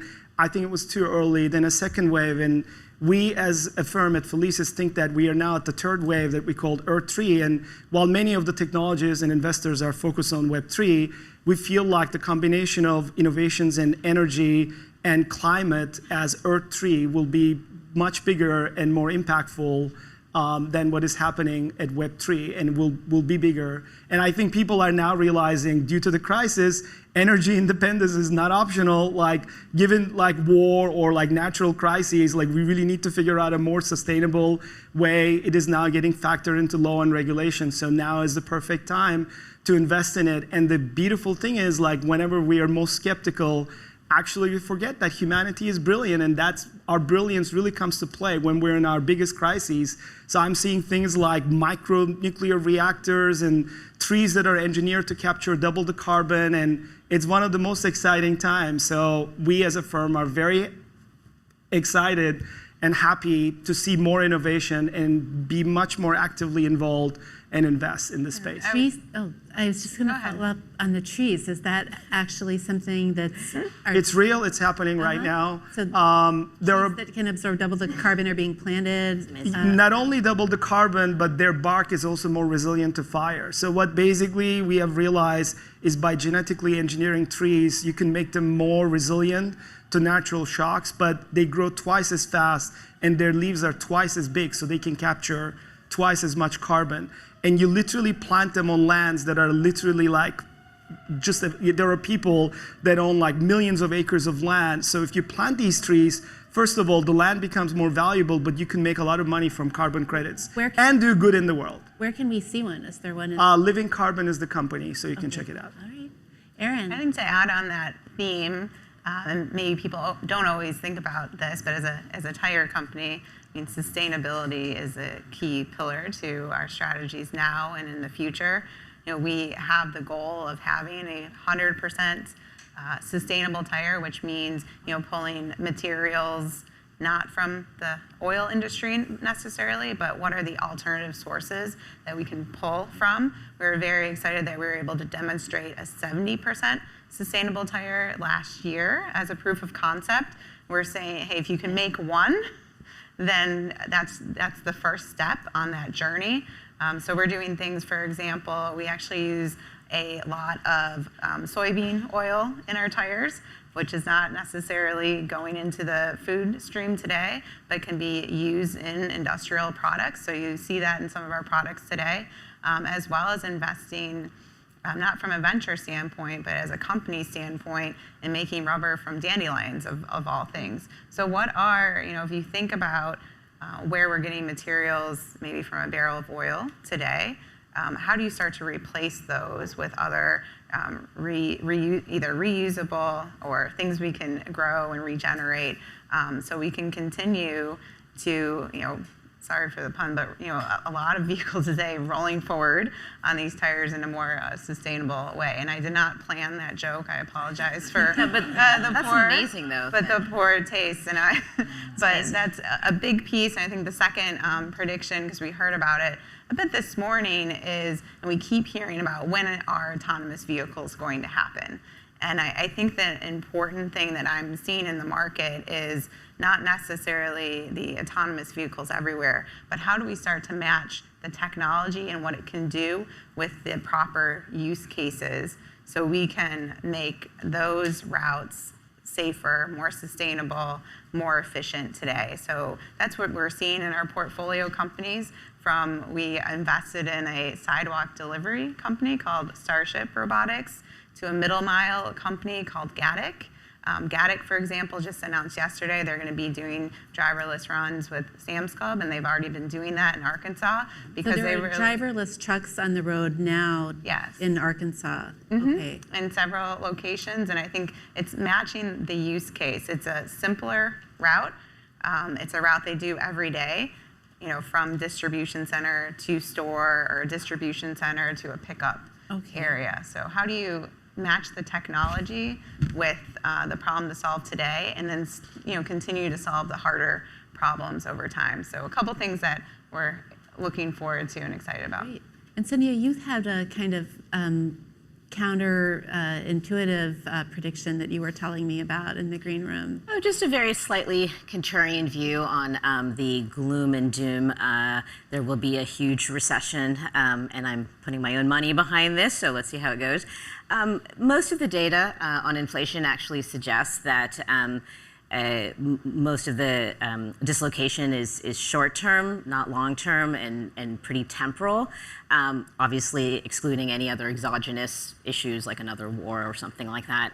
And so I think it's going to be a slowdown in growth for sure, but I don't think there's actually going to be this huge recession. And echoing what everyone here on the panel has basically said, so this is the time for the strong to get stronger. And strong doesn't just mean large tech company, it means the startups in our portfolios that have been financially disciplined, that are solving hard problems. Go get that sort of looser talent. Spend maybe a little bit more actually on marketing and branding, even though that sounds counterintuitive. There's less noise. become the thought leader in your space and actually move into that position of strength. This is just my prediction. Great. I like that. We are unfortunately out of time. I can see you're bursting to say other things, but luckily we're headed to a break. So any of you who want to hear more ideas from our panelists, you can perhaps do that while getting a cup of coffee. Be sure to be back here at 10:55 when there will be a conversation with AWS and Boeing and UPS. And shortly after that, Emily Chang's going to be talking with Amazon's Andy Jassy. And as you head down the stairs, be sure to have Paul Doherty sign a copy of his new book, Radically Human: How New Technology is Transforming Business and Shaping Our Future. So a big thank you to all of our panelists.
Only a few months ago, the term NFT was exploding all over the internet. Now to the latest trend, the skyrocketing prices for digital art sold as NFTs. The Christie's auction for digital artist Beeple coming to a close a few moments ago. The final bid, $69 million. $69 million? I think it probably means digital art is here to stay. Anybody in this sector has to admit that they were shocked by the size and the ferocity and speed that the industry evolved so quickly. The number of wallets that were purchasing NFTs skyrocketed. The number of transactions of NFTs across the board skyrocketed. And the prices for many NFT artists also went up. But that came down very, very fast. Once red hot, NFTs are now cooling off a bit.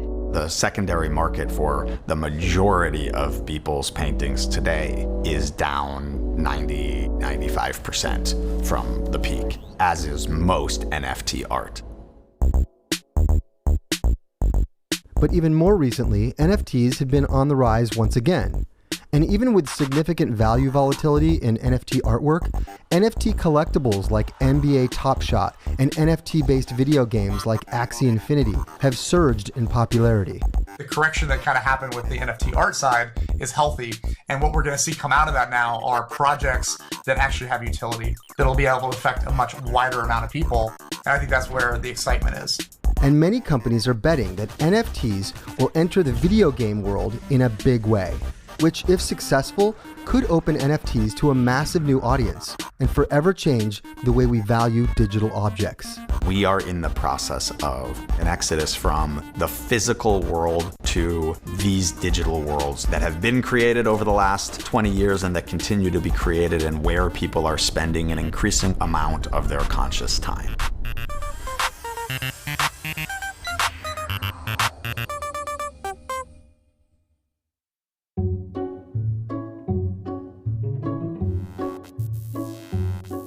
You may have heard by now that NFTs stands for non-fungible token. But explaining exactly what that means can get complicated.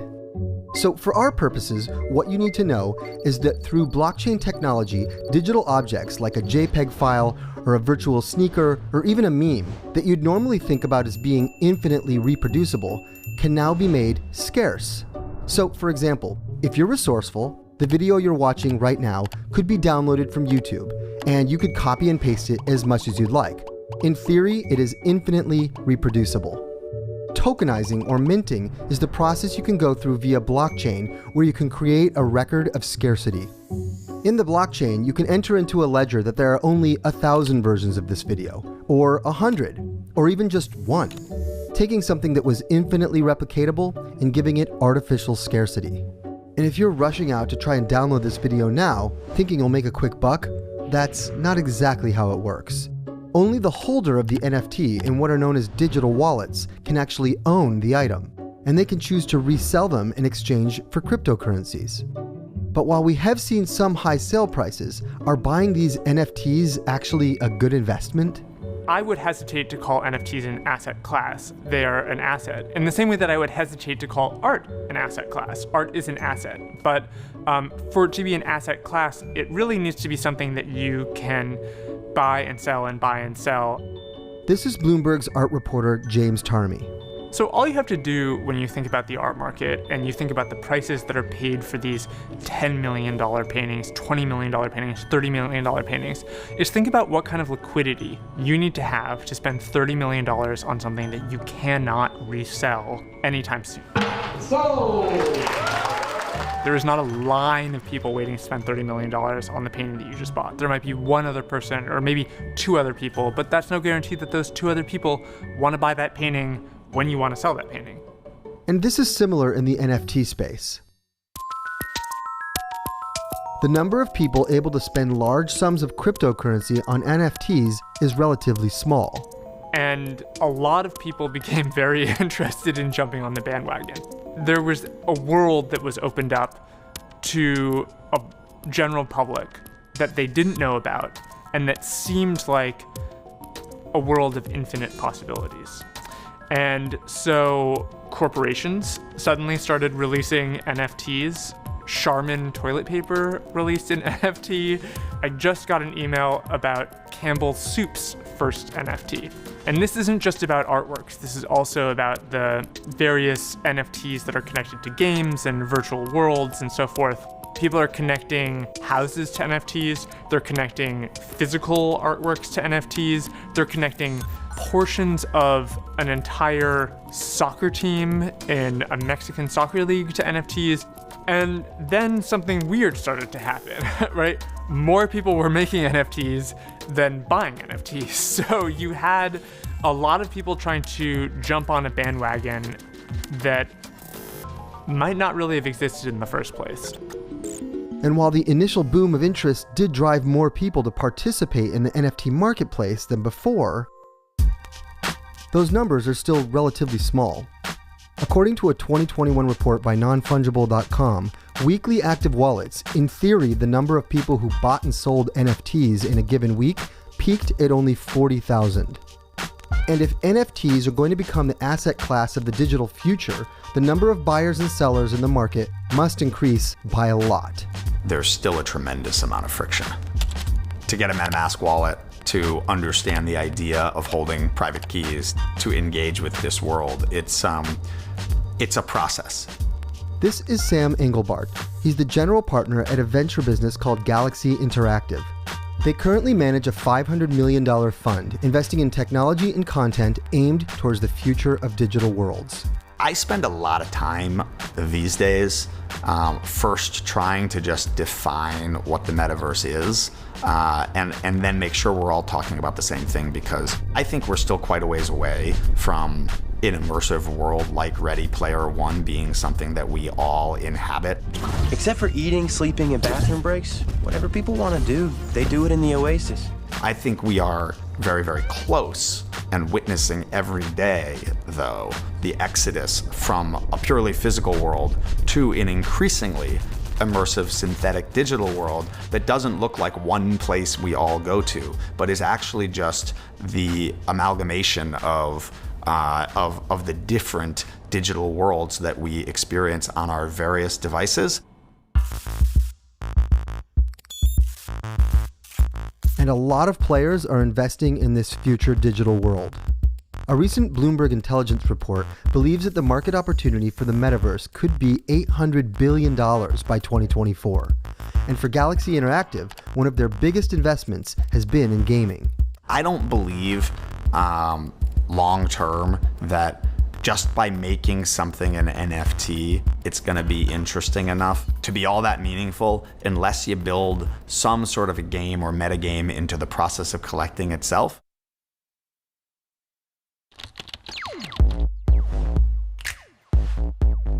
Merging NFTs with games has already seen some great success. One of the earliest breakout NFTs was CryptoKitties, cartoon cats that users can buy, sell, and even breed. The NFT became so popular at one point that it clogged the entire Ethereum network back in 2017, and it continues to have an active community today. And one of the drivers of increased digital wallets post the NFT boom in early 2021 has been a game called Axie Infinity. These Pokemon-like creatures are all unique NFTs that a user can buy into and level up by playing in a new business model known as play to earn. What could be better than a free game? Well, how about a game that pays you to play it? So far, it's allowed people in developing economies like the Philippines and Vietnam to earn real money through playing.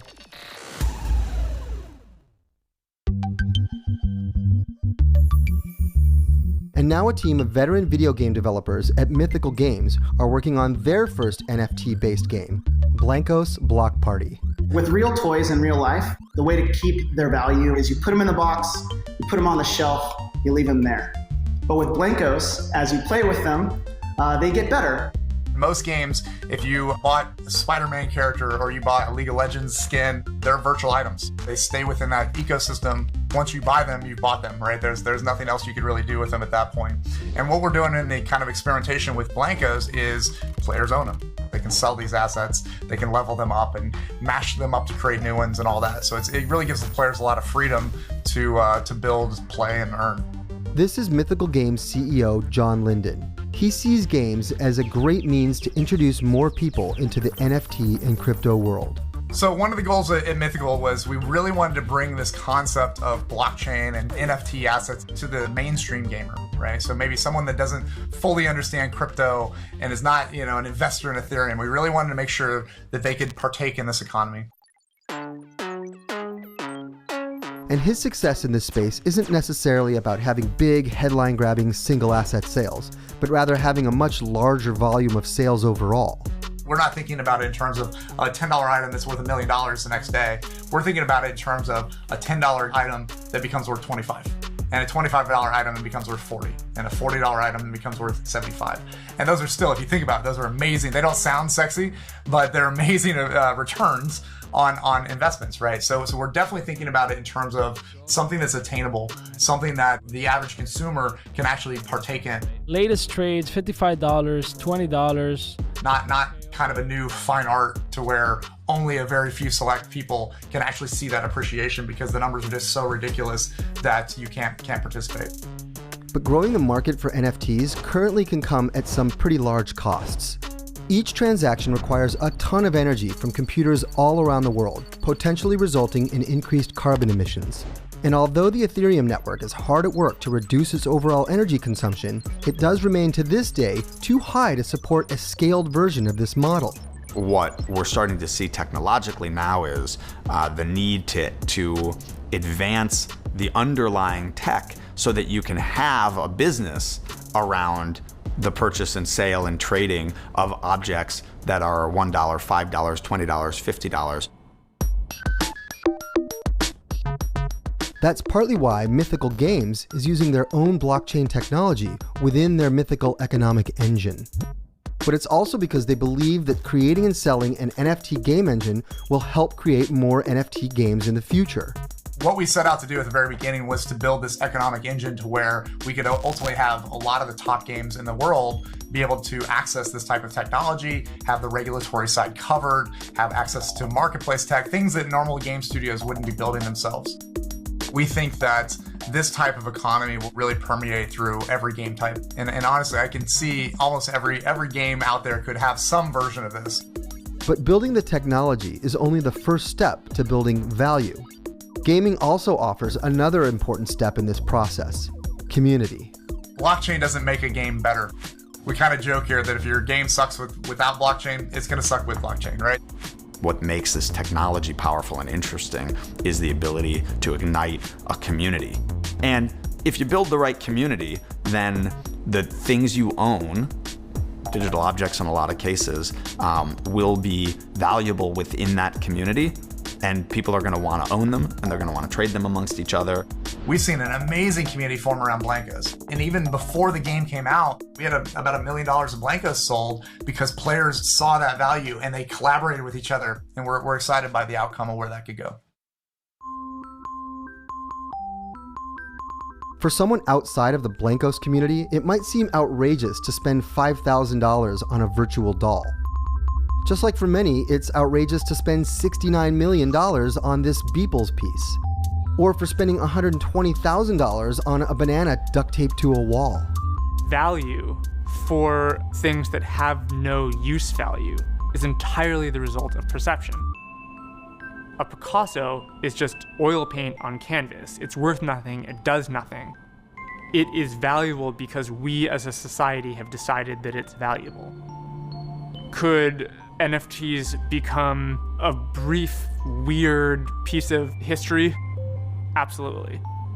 Could they become an integral part of the way that we engage with each other and companies online? Absolutely.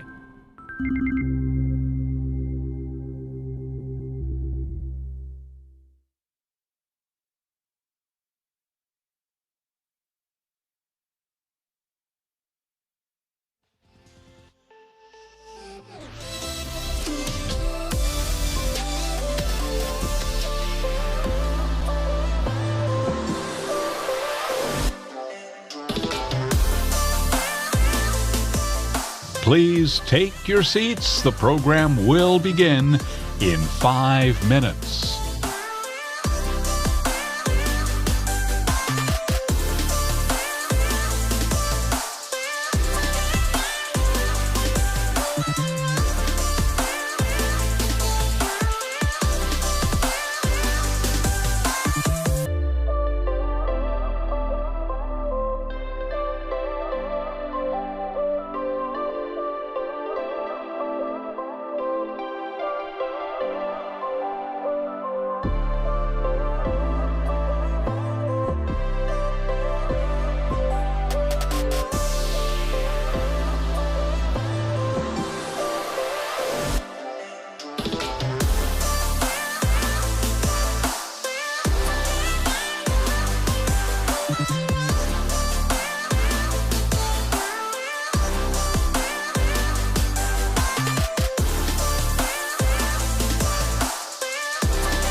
Please take your seats. The program is about to begin.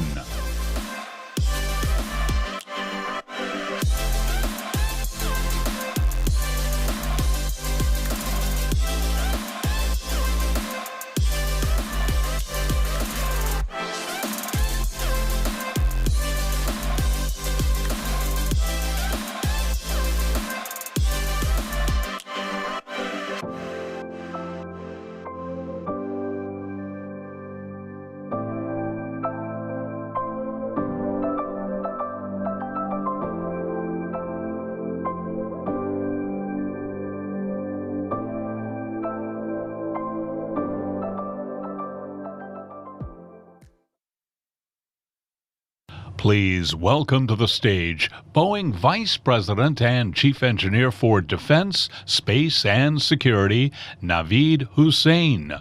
UPS President of Information Technology, Satyan Parameswaran, and Amazon AI, AWS Machine Learning Technology Evangelist, Dr. Nashli Cephas, with Bloomberg's Dean Abbas.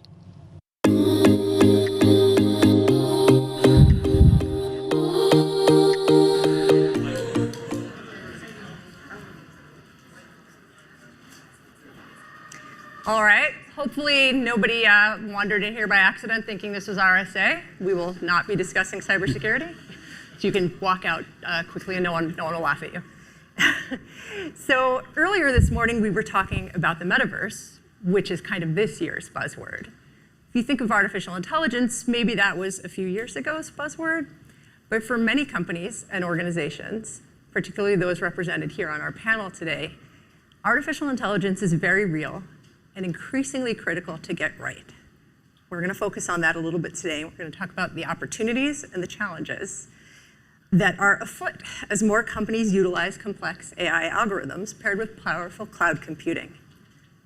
Thank you so much to my esteemed panelists for sharing your insight. So, Naveed, let's start with you. I want to talk about some of the autonomous projects that Boeing is working on, which seem to range from sea to air to space. Give us a rundown of what AI has made newly possible for Boeing. Thank you, Dina. And thank you to Bloomberg for having me and including Boeing in this really great event. As you mentioned, AI is increasingly becoming more and more central to many of Boeing's product lines. And it is a technology that is absolutely central to the future of the Boeing company. In our defense business, we do operate from seabed to space, from autonomous underwater vehicles to deep space missions.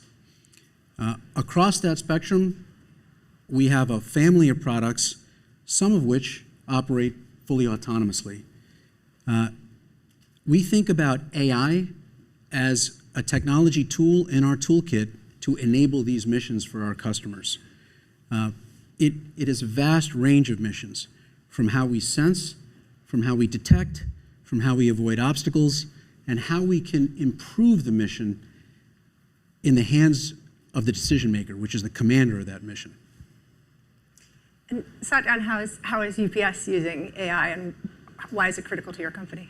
UPS is in the business of delivering what matters the most. It could mean different things to different people. But for us, having the highest service quality to deliver on time and deliver efficiently is everything for us.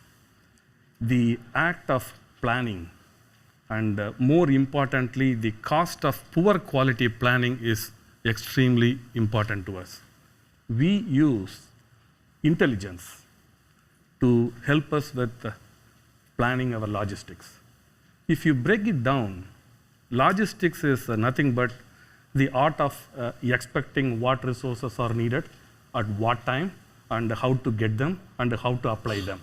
And that the complicated choreography of all the resources are lined up to deliver a package is where we use our artificial intelligence. I'll add one more thing. Intelligence is not a born trait. You need information to be intelligent. And we are taking the journey of transforming our network into self-healing smart elastic logistics network.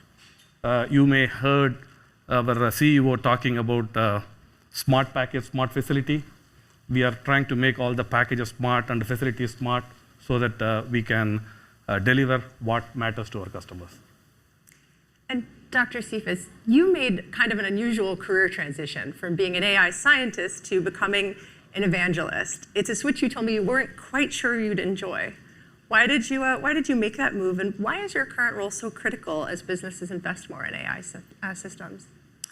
Yeah, so those of you who know, growing up with an engineering background, PhD in computer engineering from Georgia Tech, switching over to anything other than that, it's like switching over to the dark side. So I finally made the big leap. I'm so happy that I did, because if you look at the core of what it means to be a tech evangelist or developer advocate, there are other words for it. It really means being able to speak the technical lingo and know that and have that background, and also be able to relate that to the everyday person. Because at the end of the day, artificial intelligence is very much so heavily based on humans. And if we aren't able to make that connection, then we're doing ourselves a disservice. So I love being able to do that. I always say I've been trying to explain to my family what I do for years now. I do this all the time. And so I think it was a perfect role, and I'm excited about all the communities and areas that we get to reach that we normally don't go to reach. Let's drill down a little bit more into the experiences at each of your companies. Satyan, I know you're trying to automate all of your package centers and use RFID tagging. It's very technically complex. Can you tell us how it's going, how you're doing? Absolutely. I'll take all of us back, maybe a couple of decades back. We are the ones who started using the two-dimensional labels to define a network. You have a shipping label which has a couple of barcodes, and you scan them. It contains very preliminary information on where the package wants to go. We started the journey in the early 90s, and we automated all our package centers to read those labels. However, they are all subject to certain computational limitations. It can get damaged, it can get smeared, it can become very unreadable. So we are at the mercy of search technologies that can actually deteriorate in time. Now, come 2022, 2023, we are declaring that we are going to transform our network from scanning to sensing. What that means is we do not want packages to be scanned to let us know where they are going. We want the packages to self-declare that where they want to go, whether it is a highly critical healthcare product, or it is somebody's dog food, or it is somebody's birthday gift. It would be extremely beneficial if the package has smarts into it. So what do you do with that? So when the package is so smart, the payload is not that much. 150 bytes of data can do wonders. It can simply say, this is my identity, this is where I'm going, this is where I would like to be left, whether in the front door or in the back door, or, you know what, I'm traveling, hold it back till I come back, and by the by, make sure that it doesn't get returned. So all these things can be embedded in the smart label, and it can talk to us. Attach that with industrial automation. When the packages are going through our sorters and scanners, the industrial automation can talk to the label and make the decision. Typically, a human is good at sorting in 5 ways. You take a look at it, red, blue, green, you do it. But when you bring in industrial automation, the scale at which you can diversify the sort and then expand the throughput is tremendous. So the smart package, smart facility initiative we just started, where we are piloting in a couple of centers in the US right now, is proving to be a very, very crucial one, and a very novel one. I'll just take one more minute to talk about what's so novel about RFIDs. A typical use case of RFIDs are in relatively less static inventory control kind of applications right now. What we are trying is extremely close, confined metallic space where things are moving, where we are trying to achieve higher pseudo precision on where the package is. Because 2 package cars, they are like 8 feet away. We need to know whether they are going into package car 1 or 2. So we are taking up a huge industrial engineering challenge and determined to transform our network from scanning to sensing. Let's keep talking about technological challenges. Dr. Cephas, in your former role at Amazon Web Services, you were part of the team that helped diagnose why the company's facial recognition systems were performing poorly on certain subgroups, including Black women. And you worked on trying to fix that. And you've told me that what the company learned from that is now being disseminated throughout Amazon, throughout AWS. Can you talk to me a little bit about the kind of lessons that you've learned from that kind of technological challenge? Yes, I think a lot of it starts with the data and understanding, is your data well balanced? Is it well suited for the application that you're setting out to do? Are you identifying any biases in that data or any biases in the system itself? And understanding that there are trade-offs that you have to make. There are often variables, we call them confound variables, that you'll find in the system that you may not realize. For example, we may have one model that recognizes smiling men as women in terms of binary gender classification because maybe we only trained on smiling women and frowning men. And so there are other things like, shorter haired women may be classified as, male if your data set only represents longer haired women. So there are things that you won't know these things until you actually look. The way convolutional neural networks works, the way deep learning works in machine learning, these models, we feed it lots and lots of data to recognize these patterns. And once it outputs a solution, we should also look at what is actually going on in various tests.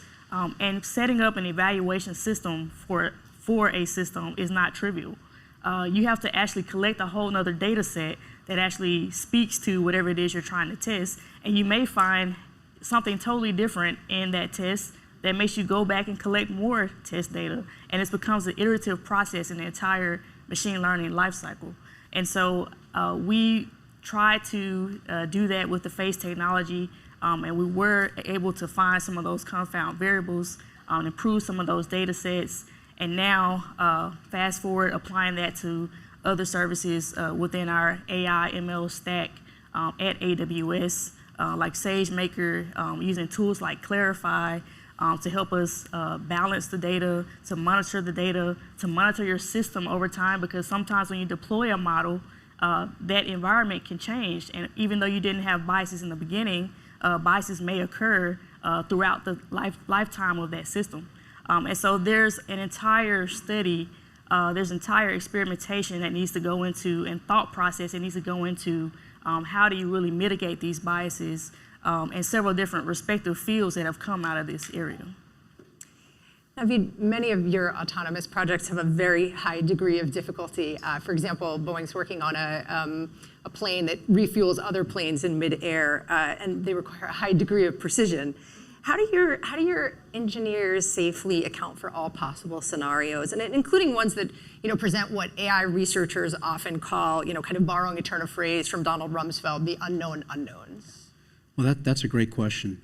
And when we think about what AI enables in prosecuting a mission, and you used the example of our MQ-25A fully autonomous aerial refueling vehicle, we think about the enablers, the sensing capabilities, the autonomous flying capabilities, where the aircraft would have to safe itself in the event of some kind of an anomaly, whether it's in communications or other kinds of events, so we're always safe. And that's going to pace this technology completely, is the safety of these missions.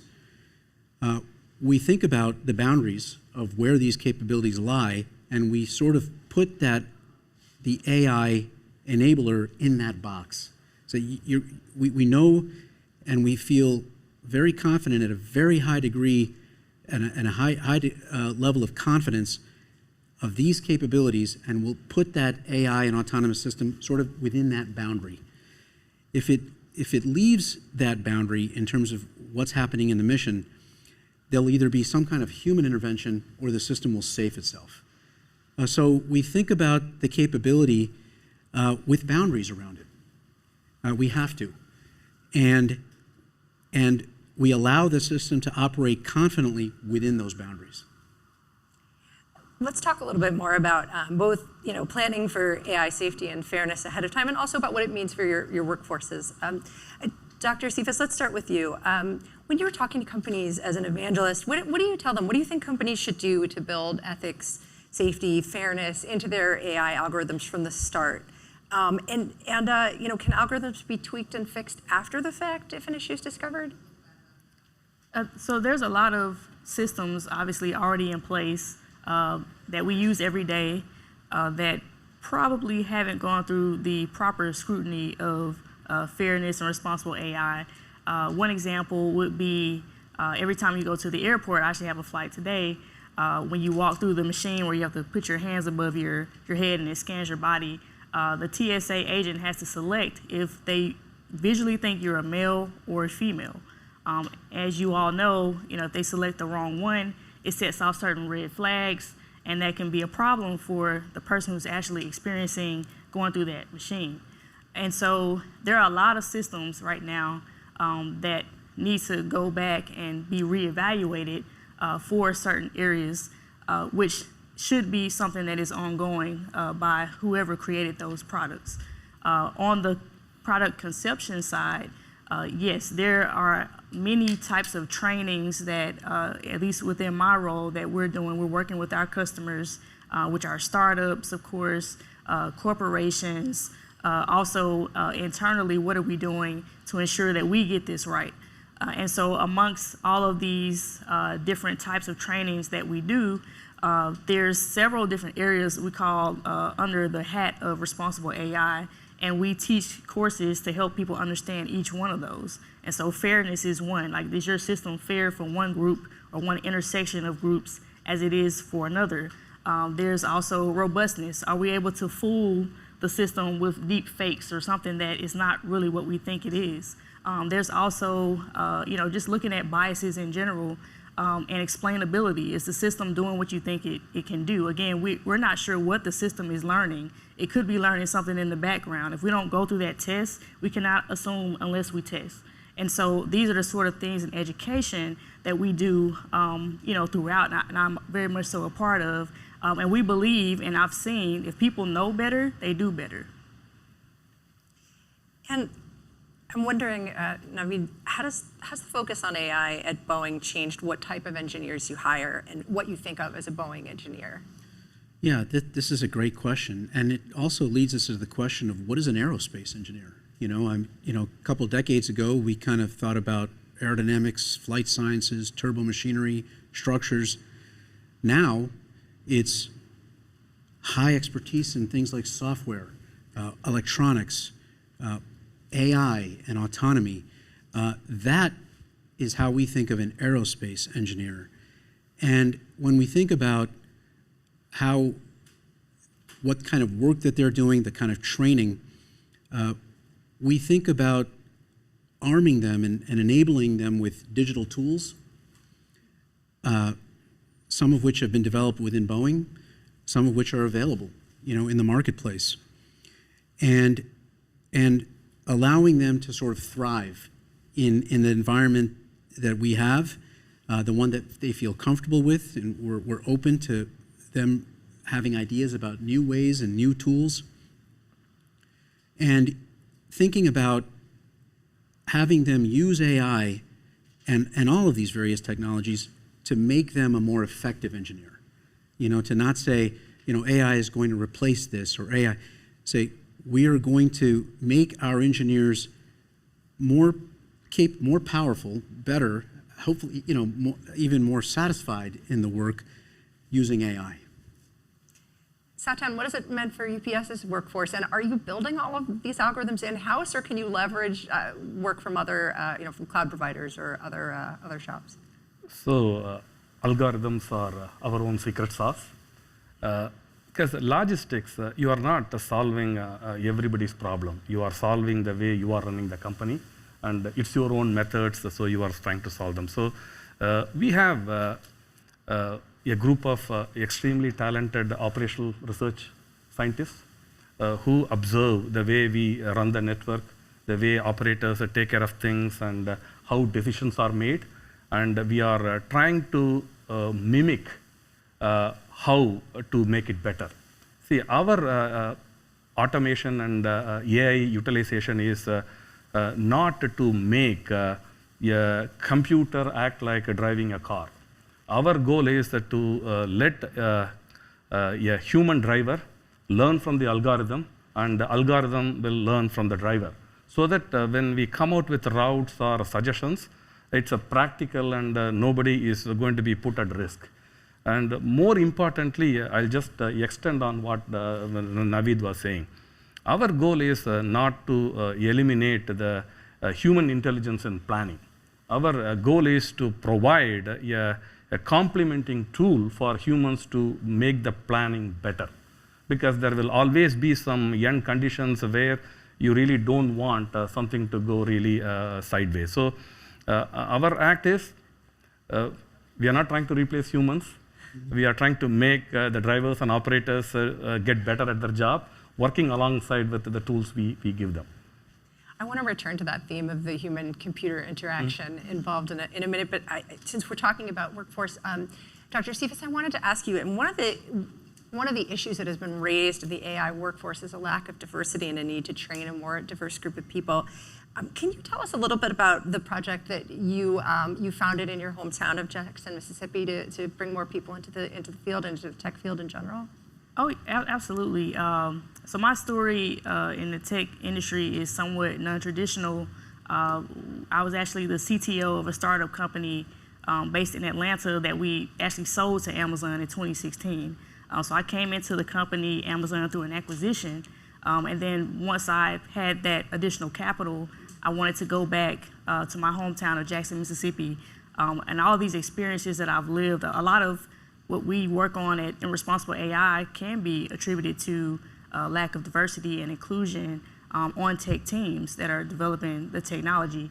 And I wanted to, help contribute to some solution that would help others, make it a little bit easier coming down the line. And so we started a nonprofit called The Beam Path, where we do free tech help and bridging the tech gap in Mississippi. People during the pandemic complained about, not having being able to go into work or being able to go to school. There's some places that don't even have internet. And so we're trying to help people the best we can with different resources. And then I ended up purchasing 14 acres of land in downtown Jackson, Mississippi to build a tech hub. We're calling the up and coming Jackson Tech District. So really excited about that project. And of course I have a whole team that does that. And I was able to invest in that. But I think the more that we have that responsibility, even at AWS and Amazon, one of our leadership principles is responsibility to help contribute to solving these type of problems. And I'm glad to be a part of that and to share this with all those people and many people that have reached out and supported us. Let's continue.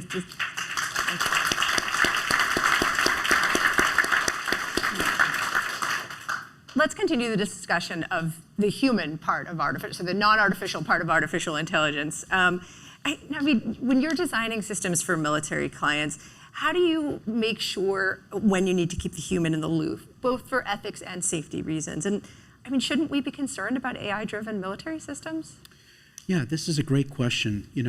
So first and foremost, when we think about the technology of AI enabling autonomous systems for our armed forces, for the warfighter, we think about these technologies to prosecute a mission, not to determine the mission.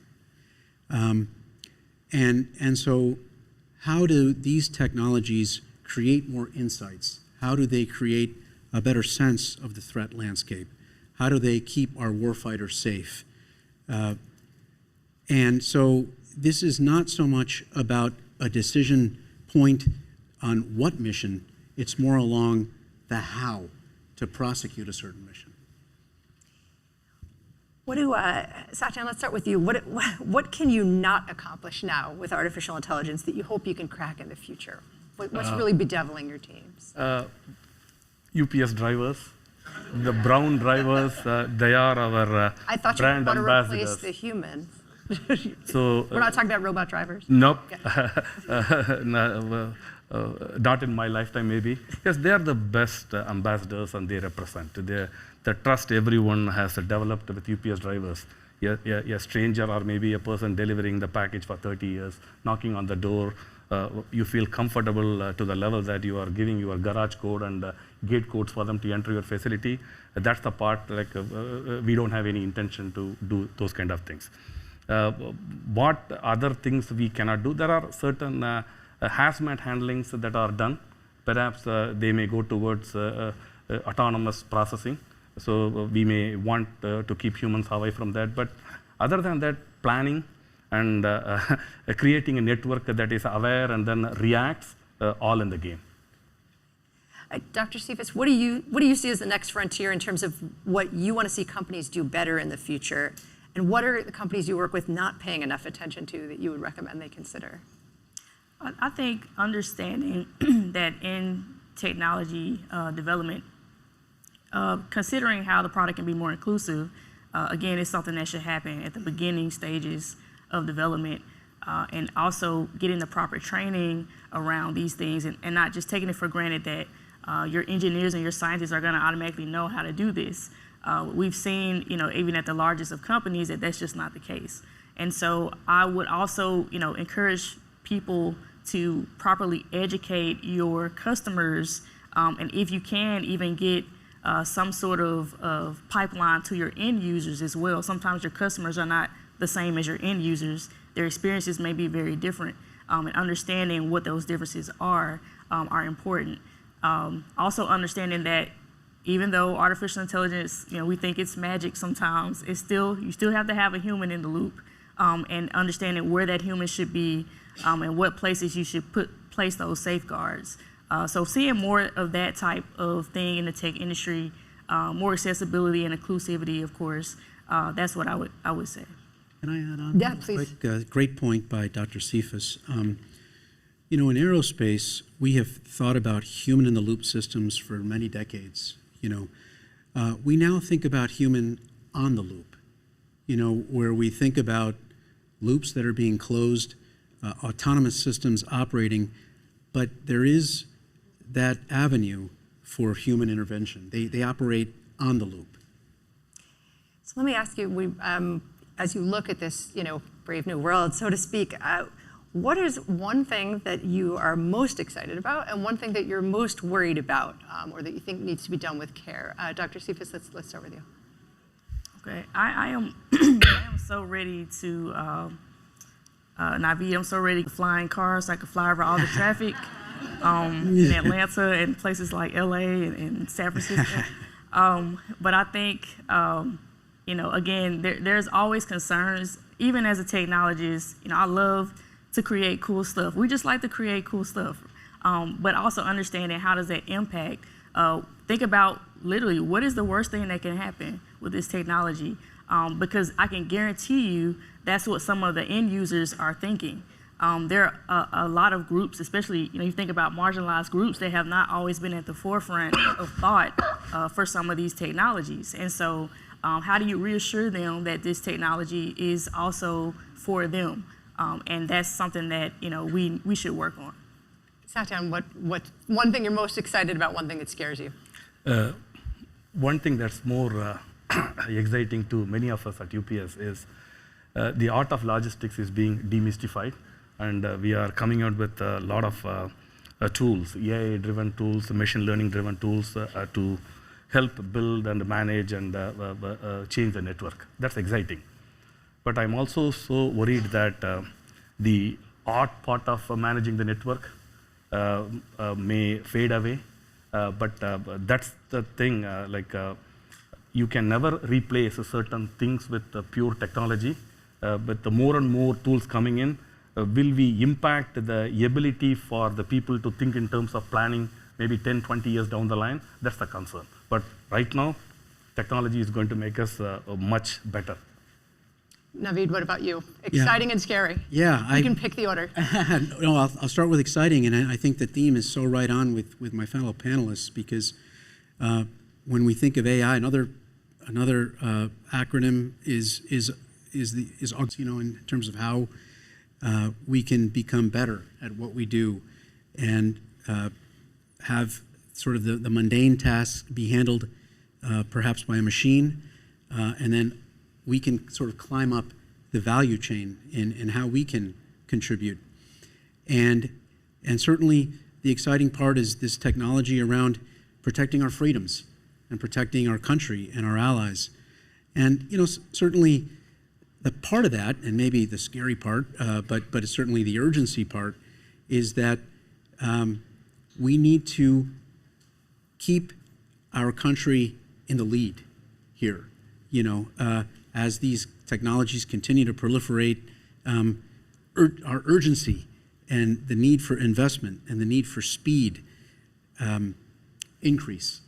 So I think it's just important to keep in mind that AI has to be a force for good.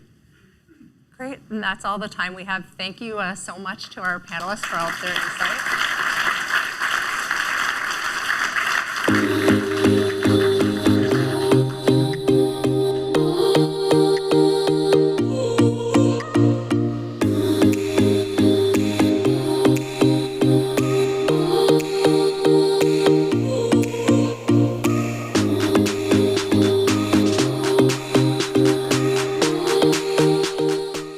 Pooja Malpani, Chief Technology Officer at Bloomberg Media, and I'm excited to be joined by Börje Ekholm, President and CEO of Ericsson for Ericsson's Sponsor Spotlight, the possibilities of unlimited connectivity. Welcome, Börje. Let's dive in. Society has really changed so much since the start of the pandemic. Börje, what role do you think connectivity played in all of this rapid change? And what do you see as connectivity's continuing role in the coming years? Thank you, Pooja. It's really great to be here. During a crisis, typically underlying trends are really reinforced. So in case of COVID-19, it has accelerated the trend of digitalization. And digital infrastructure has really allowed society and businesses to operate almost as before, but in a very different way. So for the last 2 years, 80% of the Ericsson team has worked remotely with little or no impact on deliveries, and often at better productivity. Most people around the world, they depend on mobile networks for connectivity. And without the mobile networks, the economies around the world would probably have ground to a halt. So mobile networks, they proved highly resilient in dealing with the increase in traffic, as well as shifting traffic patterns. And remote working, that's for sure something that's here to stay. By 2030, we estimate that nearly 60% of white-collar work will take place remotely, and most will depend on mobile connectivity. You talked about the impact that connectivity is having on society and businesses. How has digitization impacted the enterprise sector, and what industries do you think will be most impacted in the future?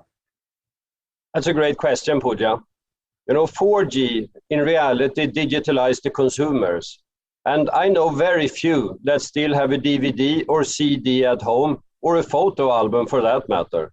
With 5G, we can now digitalize enterprises in really the same way. And 5G, it's now the fastest scaling mobile generation ever, with over 660 million mobile subscriptions. And wireless has become a primary source of connectivity, and that will actually turn some conventional wisdom on its head. So let me give one example. With cellular technology and modern technology like digital twin, sensors, AI, we can in our own manufacturing facility in Texas show that the productivity has increased by 2.2%. And this will really allow manufacturing to move back to what traditionally was high-cost countries. And maybe New Jersey is going to prove to be a manufacturing hub going forward. So I would say wireless connectivity is really going to empower businesses to fundamentally change. So some examples. The best physician practice will be your home. With XR, you can learn anything, anywhere. And logistics chains, they are going to be optimized in a very different way. I'd like to shift now to the climate because this is such a key issue for businesses and society as a whole. What role do you see mobile connectivity playing in helping to tackle the global climate crisis? I agree. Climate change is probably the most urgent global challenge we face as humanity. To limit global warming to 1.5 degrees above pre-industrial levels, scientists have said that we need to cut global greenhouse gas emissions by half by 2030. ICT solutions can enable a 15% reduction in the emissions of key industrial sectors. Electricity and energy supply, that will enable a transition towards smarter grids. In manufacturing, our own 5G smart factory in Texas has cut energy consumption by a quarter by leveraging new technology. In transportation, 5G networks will be required to drive further electric vehicles powered by renewable energy. And we should remember solutions such as AI and the cloud. Those are critical, of course, to decarbonize the industry, but they are nothing without high-performance mobile connectivity. So what we need to do is to accelerate the global deployment of 5G in order to scale these solutions. And 5G is probably the most powerful platform for innovation that the world has seen. And I'm really optimistic about the future possibilities of limitless connectivity. Borje, thank you for joining me today for Ericsson's Sponsor Spotlight and sharing your insights with us. Please welcome to the stage Amazon CEO Andy Jassy with Bloomberg's Emily Chang.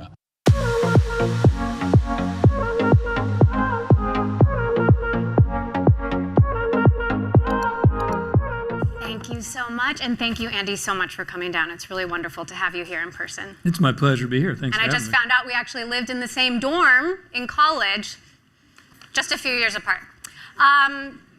So it's been almost a year since you took over from Jeff as CEO of Amazon, and it's been a year of firsts. The first stock split since the dot-com boom, the first vote to unionize an Amazon warehouse, your first Bloomberg Technology Conference. Thank you. I want to start with a quick report card. I'd like you to grade your view of Amazon's performance, and we've got time later to really dig in. But quickly, how would you grade Amazon's performance over the last year with customers? Well, I think I'm not sure I'm the right person to grade myself during the year or not, but I'll give you my take. I think with respect to customers, I think we've done a lot of good, and I think if you look at during the pandemic, which really has extended till the early part of this year, so much of the PPE and food and essential items and people equipping their home offices were bought from Amazon. And to scale the way we needed to, remember in 2020, we grew 39% year over year on a $245 billion revenue run rate. I mean, it's unprecedented. It's never happened before, but it was really hard to do that. And we had to take the really big footprint, fulfillment center footprint we built the first 25 years of Amazon and doubled it in 24 months. Mm-hmm. And we built a transportation network, which we planned on doing over several years, but because we weren't going to be able to get enough capacity at the cost structure we needed to serve all the big demand in 20 and 21, we built out that transportation network in just a couple of years. We doubled, nearly doubled the size of our workforce during that time, and we still didn't have enough people to receive all the items in our fulfillment centers and to ship them. And so we had to make decisions. We looked at, we didn't have enough people to receive them in the right spots to get them to customers as cost effectively as we normally did. And so we decided, do we just allow ourselves to be out of stock with much longer delivery times, or do we stock them wherever we can, even if it meant we're going to have to pay for a lot more transportation costs to get it there? And in all of those cases, we sided on the side of customers. And I think customers really appreciated it. And I think you saw it in other businesses. AWS is a really big part of helping companies and governments have business continuity during the pandemic. And So many companies and organizations in the last year made the strategic decision that they were going to stop running their own infrastructure technology and disproportionately chose AWS to help them move to the cloud. And we've spent a lot of time helping them make that transformation. So I think we've done a lot of good for customers, and we have always sided on the side of customers. So what about investors? I mean, the stock is down significantly from a peak last year. Yeah. Obviously, there's broader market turmoil. Yeah, I think, for investors or financially, I'd say it's mixed. I think we have some businesses that are growing really strongly. If you look at AWS, in 2021 grew 37% year over year. It's on a $74 billion revenue run rate business, which is pretty unusual growth. And we grew 58% year over year in our advertising business, which is a $32 billion revenue run rate business. So some businesses growing really strongly. And we've continued to grow in our retail business despite pretty crazy comparables during 2020. But I think the real challenge for us there is on the cost side. And there have been several things that have happened, some of which are more controllable than others. I think the part that's less controllable is really around inflation. And I think we thought that inflation would start to attenuate in 2022. And with the war in Ukraine, it just went the other way and has significantly accelerated. And so the cost of trucking and line haul and ocean and air and fuel has just substantially gone up. And I think that will attenuate at some point. No one knows how long that'll take. I think the more controllable areas for us are really around fulfillment center capacity and productivity. And I think on the fulfillment center capacity side, it was taking about 24 months to build new fulfillment centers during the pandemic. And so we had to make decisions, in mid-2020 and early 2021 on how much demand we were going to plan for. And the team made a decision, which I think in retrospect was a good decision, that we were going to build to the high side of what we could imagine consumer demand being, because we didn't want to constrain consumers or sellers who were trying to place inventory in our fulfillment centers for fulfillment by Amazon. And so, we end up with more capacity than we need right now. And there's a number of things that we're working on. We've stopped building on properties where we don't need it yet, and we've let a number of leases lapse, and not a small number, of both those things. But, we are very confident that we're going to grow into that cost structure on the fulfillment center side. And we decided that if we were going to have to err one way, we'd err on the side of customers, even if it meant short-term trouble for us or challenges for us. I think on the productivity side, what I would say is that when you build as quickly as we did in the fulfillment center space and the transportation network, you're always going to have areas that you can optimize and be more streamlined in. And that's true for us. And we've had a lot of occasions in our history where we've worked on productivity and made improvements. And we have a lot of clearly defined initiatives, and I'm confident we're going to get back to the right level of profitability. You are going to sublease 30 million square feet of space. Is there a mistake in the execution there because of the overbuilding? Again, because you have to make these decisions 2 years in advance. And again, if you put yourself back in 2020, where we were growing 39% year over year on a $245 billion revenue run rate, it's very hard to know what's the right amount to build, and you have to make a decision. And we made the decision to err on the side of our consumers and sellers. And we knew it might mean that we might have more capacity for some short period of time, but we were willing to do that because we're always long-term oriented and customer focused. Now, how would you grade Amazon's performance with employees, your colleagues? There has been some high profile. Yeah, I think that when I started in this gig, we had just created a new leadership principle to strive to be Earth's best employer. And I think we've spent a lot of time trying to think through what that really means. It's broad. And I think we've made a fair bit of progress, but it's still early, in my opinion. I think Amazon in general is a unusually compelling place to work. When you have a mission, which is to make customers' lives better and easier every day and relentlessly invent to do so, it's inspiring.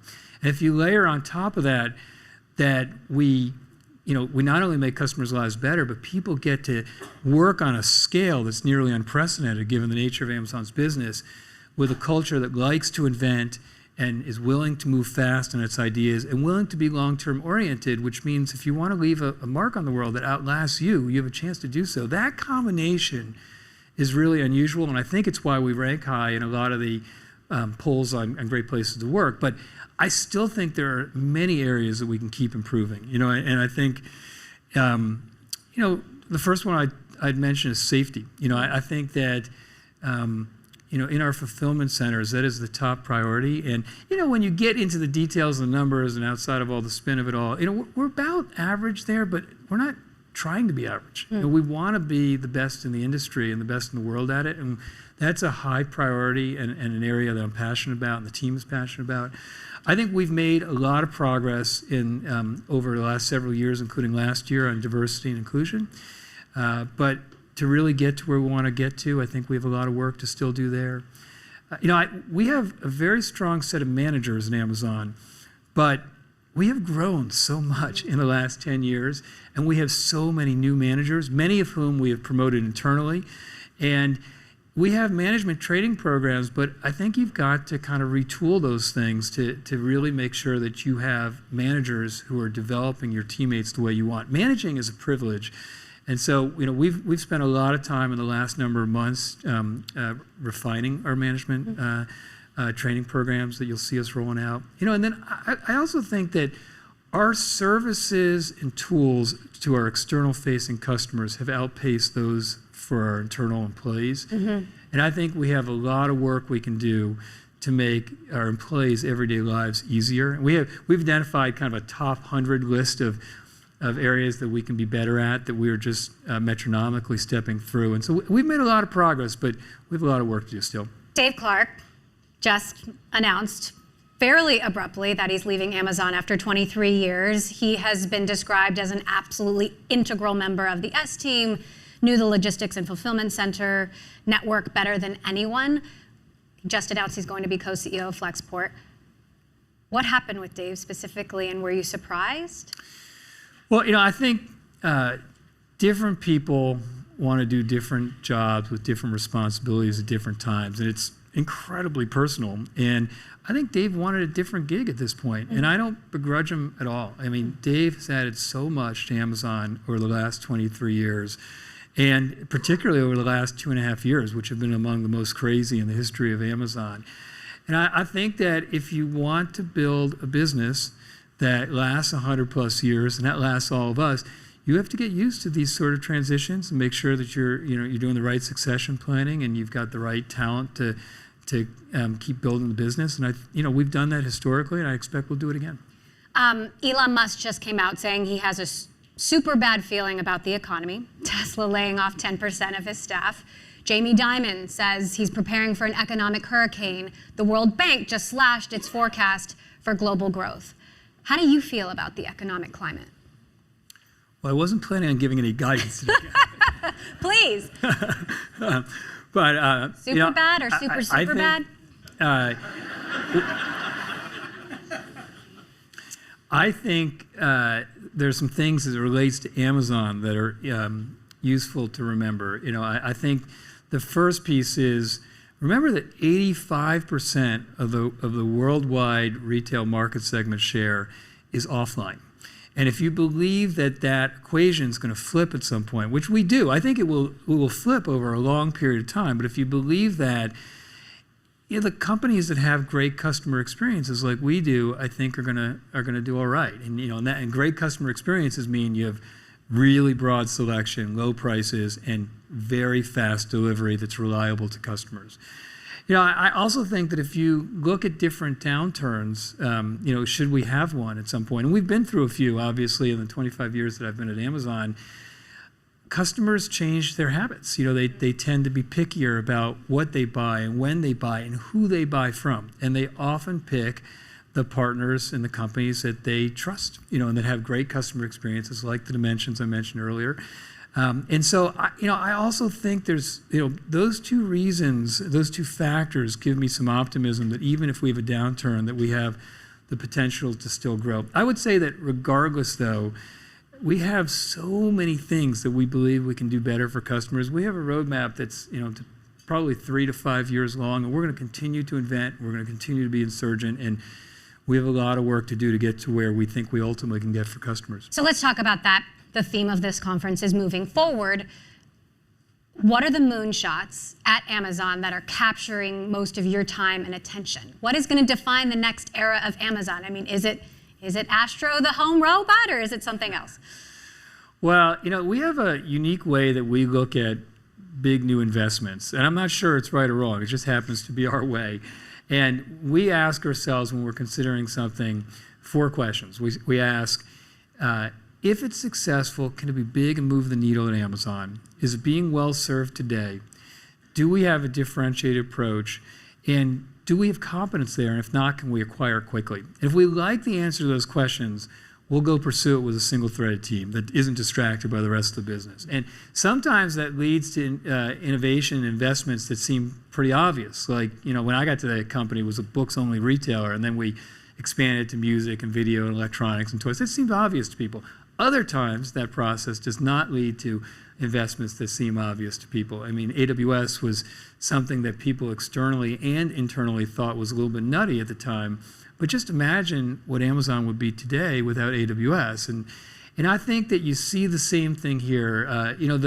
There are so many significant investments we're making that I'm excited about. I'm going to have to constrain myself to a few. But I'm really excited about what we're doing in the Prime Video space. I think we're clearly on the right track there and building a significant business. That's interesting because Netflix also just announced some layoffs, first subscriber loss in a decade, Disney cutting back on costs. Do you see Amazon's strategy as fundamentally different from Netflix and Disney, and if so, how? Well, we're very bullish on it, and remember, all of the models are a little bit different, but for Prime Video, we have 200 million plus Prime subscribers who are, get that entertainment for free by being part of Prime, and so we have a little bit different pricing model than some of the others, but I'm incredibly encouraged by what we have coming. If you look, we launched this show Reacher earlier in the year. It was a huge hit. We had the new Maisel season. We just launched the new Boys season, which is. Are you a big Boys fan? I am a big. Is Amazon VOT? It's very good. Of course, we have Lord of the Rings coming up, in September and Thursday Night Football. So I'm very bullish about it. We also. We're excited about what we've done with MGM. I think some of the assets there will go very well with the rest of what we're doing entertainment-wise. We have an ad-supported channel there or platform there in Freevee, which I think is appealing. And we have a channels business, which is also a little bit different, where third-party streaming companies will ingest all their content in channels, so they get kind of the leading viewing experience that we've built over a number of years. And then they get to sell monthly subscriptions as a channel to our 200 million plus Prime subscribers. And so if you look at Warner Brothers Discovery and Paramount and Starz and Global, they're building really significant subscription businesses. So I'm very bullish about that business. I'm optimistic that we have a chance to build a significant grocery business, which is early stages for us.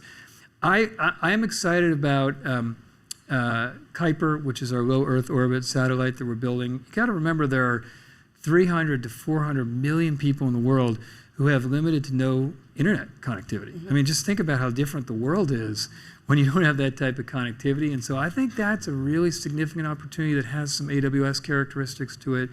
I continue to be very optimistic about Alexa, building the world's best personal assistant. We have 200 million endpoints already that are using Alexa. We're clearly onto something there. And then, our autonomous driving, ride-hailing service and Zoox that we're building, here in the Bay Area. I just think with the way auto consumption is evolving, I think that also is a chance to be a really significant business. Now, I don't know if all of them are going to be successful, but if any one of them becomes the 4th pillar for us on top of Marketplace and Prime and AWS, we're a completely different company, just like we were when AWS became successful. So I think they're very worthwhile investments and bets, and I'm optimistic about them. You didn't mention Astro, obviously, though, powered by Alexa. Astro, yeah. But our home robot's going to be. Do you have an Astro yet? I don't yet. Okay. Where is it? It's not really widely available for sale. What's the status? I'll help you get one. Okay. Thank you. Everyone's very curious about Jeff's role these days, what kind of executive chair he really is. He said when he left that he'd focus his attention and energies on initiatives that he really cares about at Amazon, but from the outside it looks like he's really focusing on philanthropy, he's focusing on space. What kind of an executive chairman is he? Well, Jeff is always going to be involved, and he has, I feel very lucky to have been at Amazon for 25 years. And I feel very lucky to have worked directly for Jeff for 20 of them. And we have a a really close relationship and have for a long time. And I think we share a lot of the same values about customers and how important it is to optimize for customers and how high standards they need to be, given how easy it is for people to switch and the importance of invention and speed. And so, I just feel very lucky to have had the chance to work so closely with him. We still talk all the time. It's very useful for me to be able to seek his counsel. He did the job for so long, and he's always made himself available. So is your relation, he was your only boss for 25 years, right? Is 20. your relationship fundamentally different than it was when you were the head of Yeah, of course.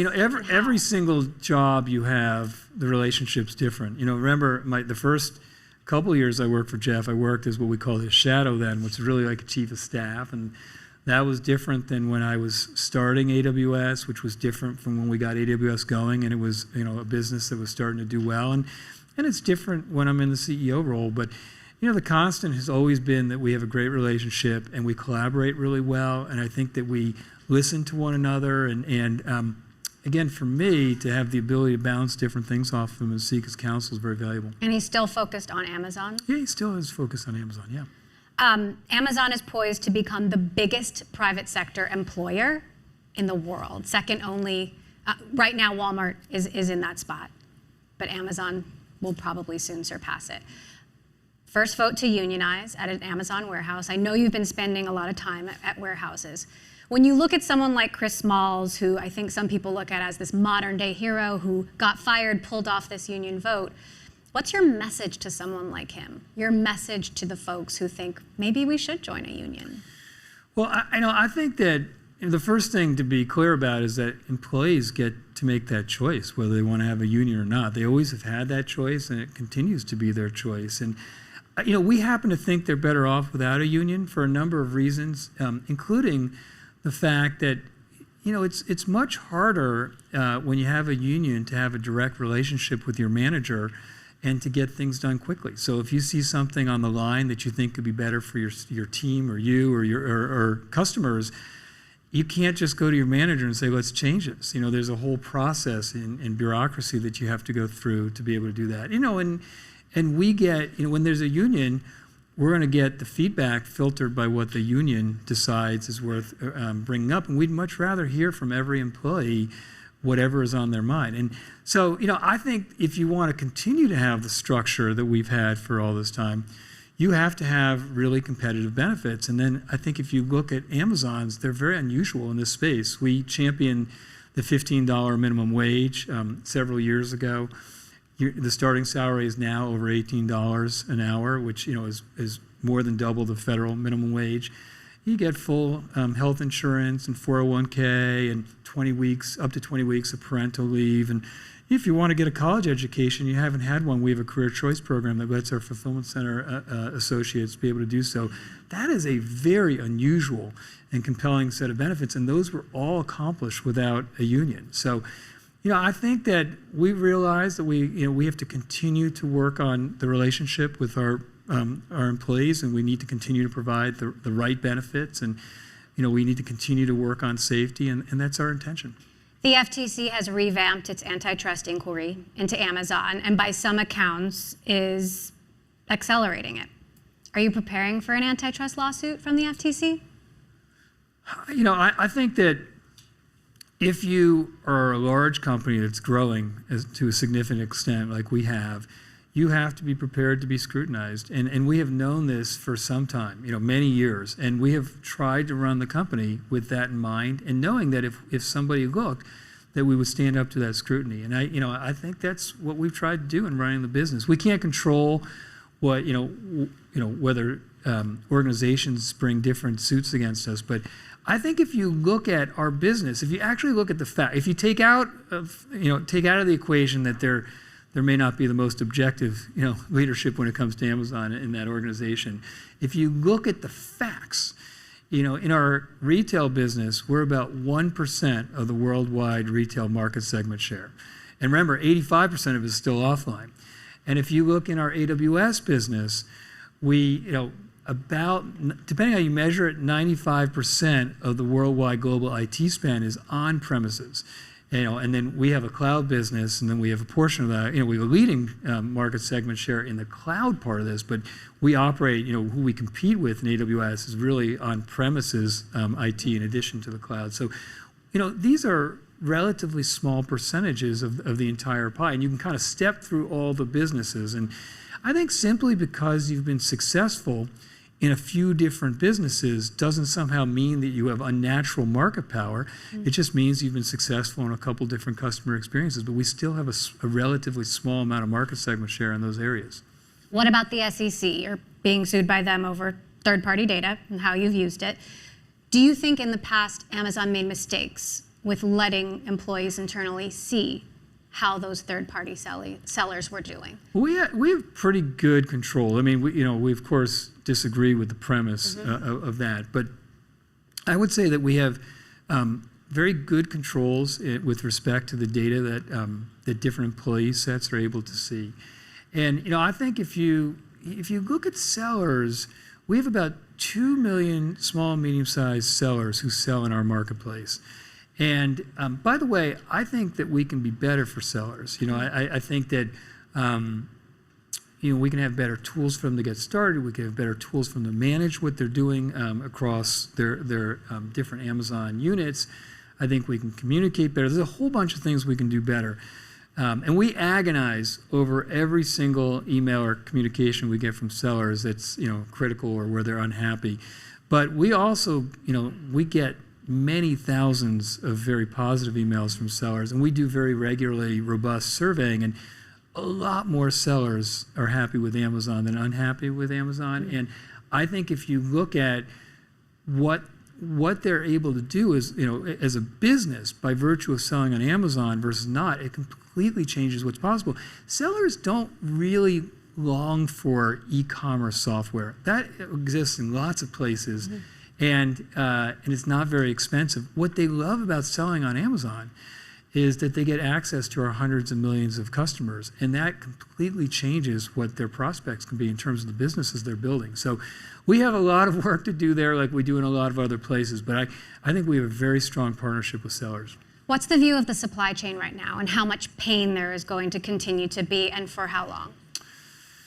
Well, I think that there's a lot of challenges in the supply chain still. I mean, it's gotten better than it was, but there are all sorts of challenges. Non-perishable goods, electronics, chips is still a really a significant issue for all sorts of businesses.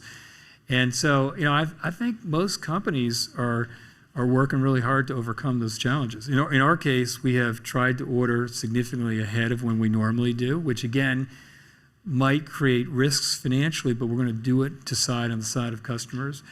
We have worked really hard to open a lot more points of presence and ports and to increase our capacity in getting products in. But I think it's going to be something that companies battle with for some time. What's some time? 6 months, a year? I don't 2 know. years? I don't know the answer to that. But I don't think it's imminently going away. I think if you look at some of the challenges that we have around capacity, that inflation worsens. I don't think it's around the corner. Now, when it comes to the stock, as I mentioned, it has fallen significantly. Do you think investors are missing something, or has tech just been overvalued? And this also, of course, matters to employees who are significantly paid in stock. Well, look, I haven't been at Amazon for 25 years. I arrived at the company 3 weeks before we went public. I have never tried to predict what the stock's going to do, and any time I've tried to a little bit, I've been wrong. So, I think it's pretty hard to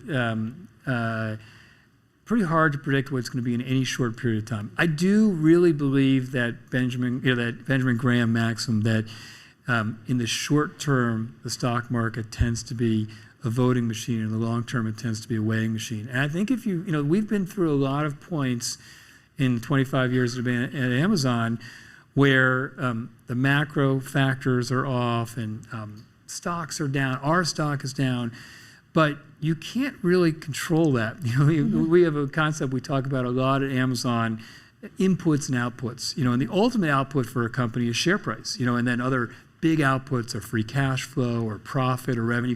You can't really manage the outputs. You have to manage at the input level, and that's where we spend all our time. And so in these types of circumstances, you have to focus on what customers care about and building for them in the long term and inventing on their behalf.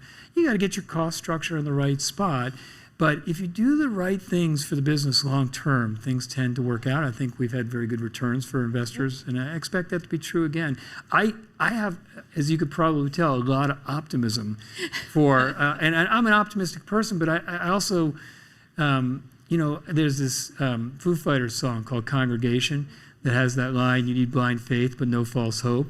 So I do have blind faith, but I also think I don't have false hope. I have a lot of data and I think insights internally where all of our businesses are on the right path.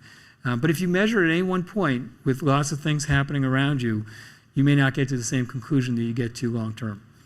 You made a huge mark on Amazon with AWS, obviously. What is the mark that you want to make still on Amazon? I mean, in this new role, what's going to define the Andy Jassy era?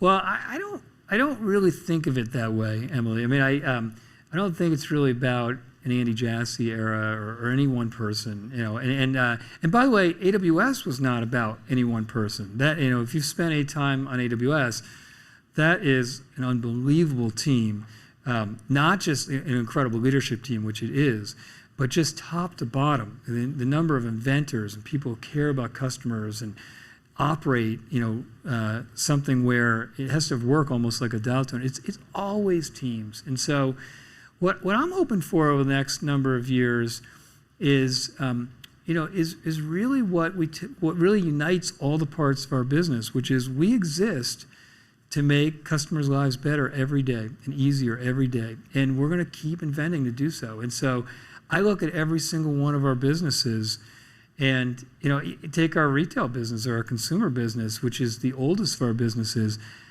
85% of it still lives offline.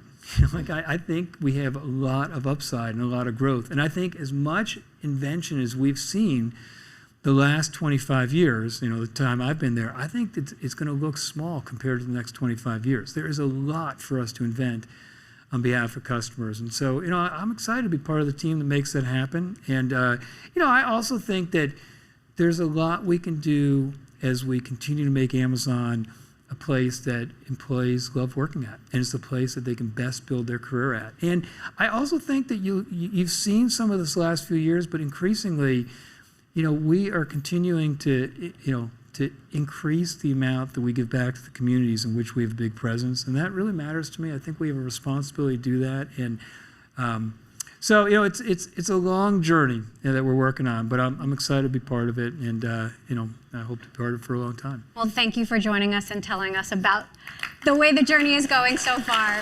Thank you for having me. Appreciate it. Thank you.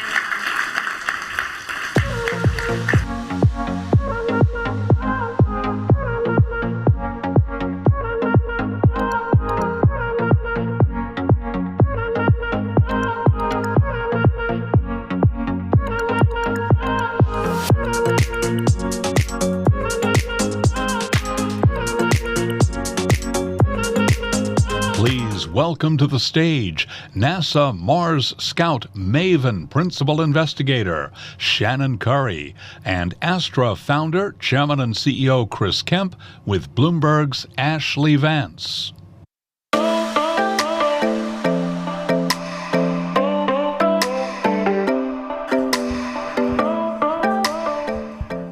Okay.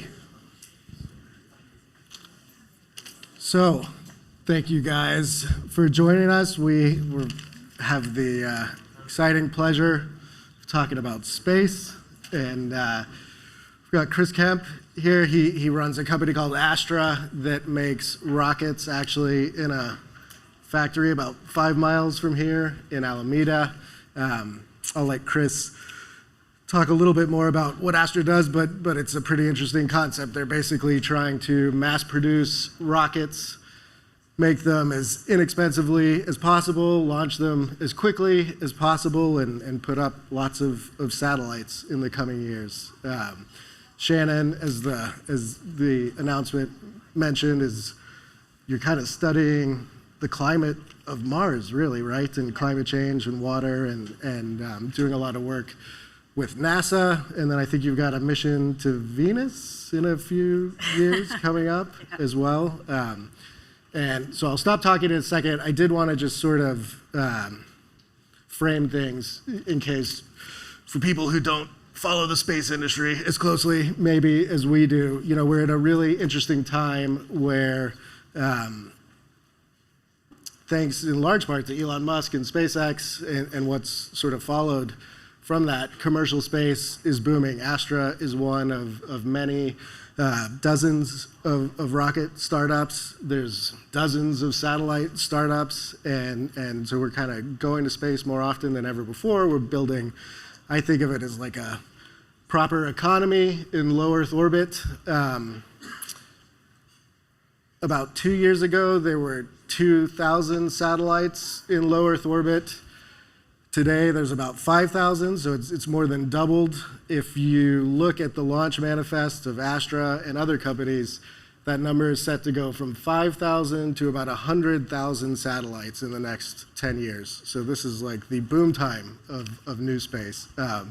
So Shannon, you know, I'm curious, when SpaceX puts up all their Starlink satellites, sometimes we hear astronomers grumble about what this is doing to the night sky. For someone like you who does a lot of missions, you know, I'm just curious, as companies rush into space, you have the advantage of more rocket launches, cheaper ones, satellite technology sort of modernizing and becoming cheaper, but is this like net good for you or net bad as companies come to space? I think the commercial partnership with NASA and having more launches is critical to science, actually.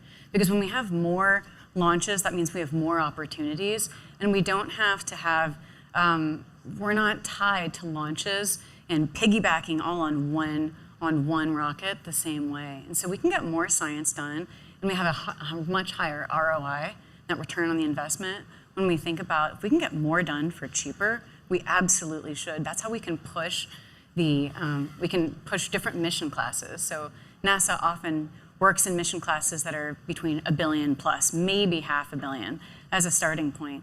But with lower launch costs, we can actually take that down. We can get more science done, and I think it's absolutely a strong partnership that NASA and the commercial sector need to continue to push. Is this something people are just wrapping their heads around now as the rocket companies are appearing, or you guys have seen this coming and now there's a lot more science being prepared to take advantage of all this?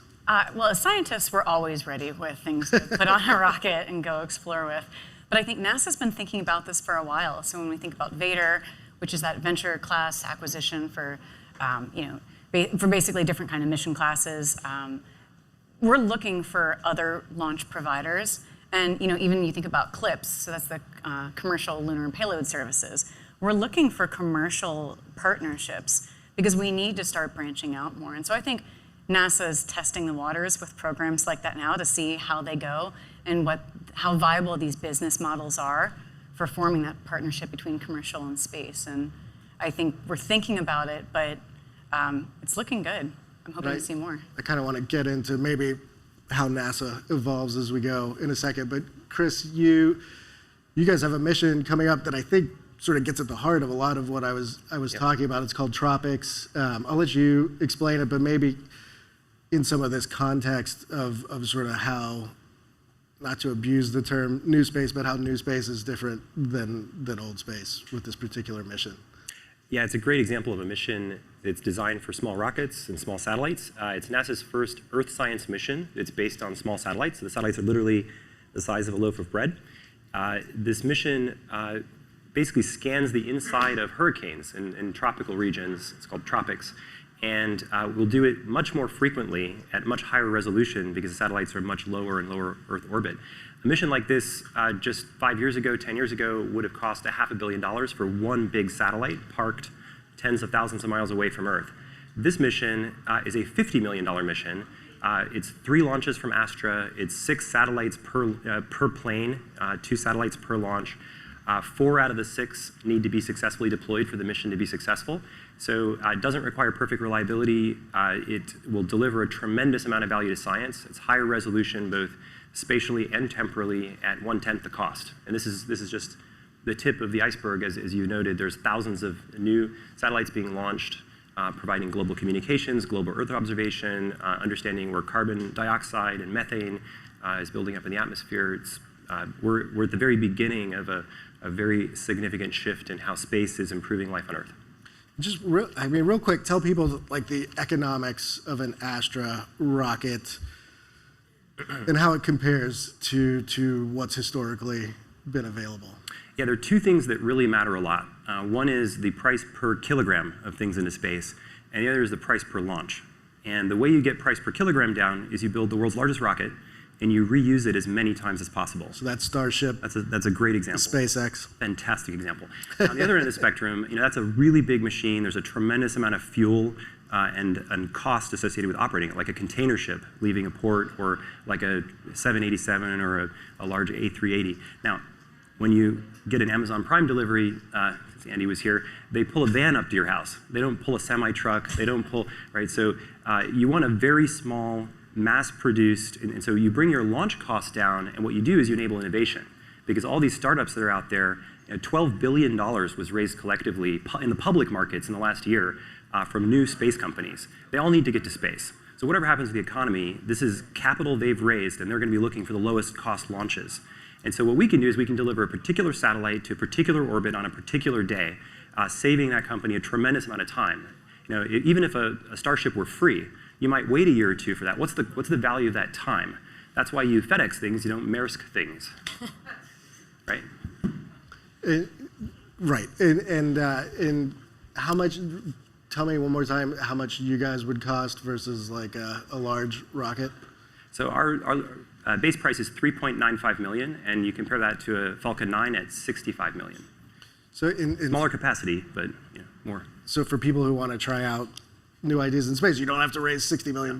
You can. Yeah, this NASA mission would be impossible. I mean, they would have to have 3 Falcon 9 launches, which would be almost $200 million, to put these very small satellites in these 3 different planes in such a short period of time. Just doesn't make sense on a large rocket. And Shannon, so it's kind of interesting because NASA did not really have a rocket or a means to get to space for a few years. Now they've built the world's most expensive rocket all over again at a time when commercial companies have come along with much cheaper rivals. Not to set you up to badmouth NASA because I know you work with them, but how do you expect NASA to evolve in the coming years if they place less of an emphasis on launch, and we have like say all this pans out, and we have a booming economy in low Earth orbit, and then people want to try out all kinds of new ideas. Does NASA stay the same because of politics, or does it actually change?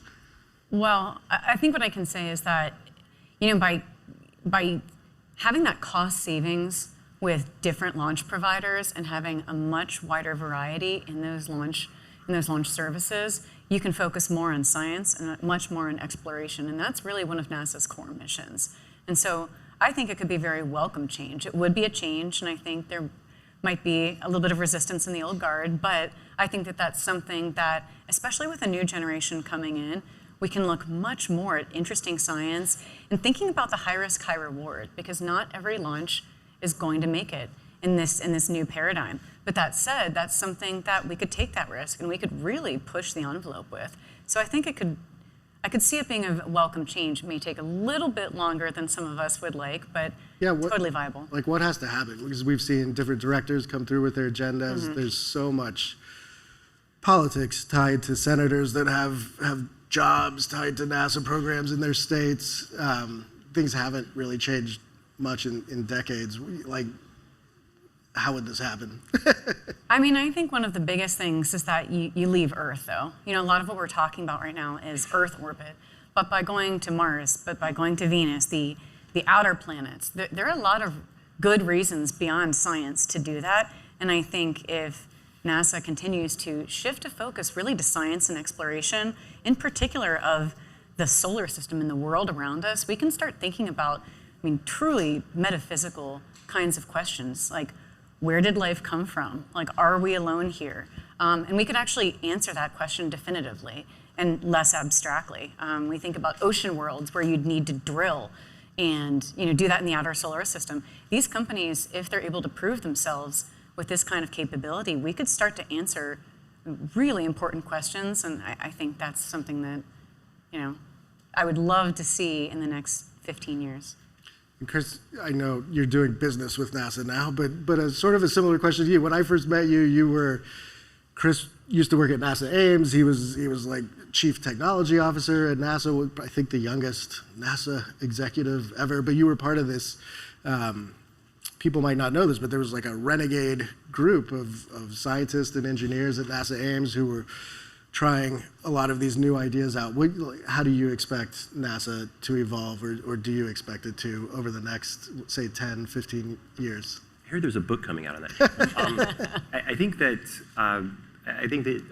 you said it well. I think that NASA needs to be on the frontier, right? So they need to be out there investing in things where there is no commercial market, right? Where getting out to the outer planets and the outer solar system, that's where you want to see taxpayers and our country make investments. The $1 trillion space economy that Citi talked about in their report last week and Morgan Stanley talks about is on Earth primarily. Like if you look at Dara was up here talking about how services are what Uber's all about. Andy Jassy ran Amazon Web Services and now Amazon.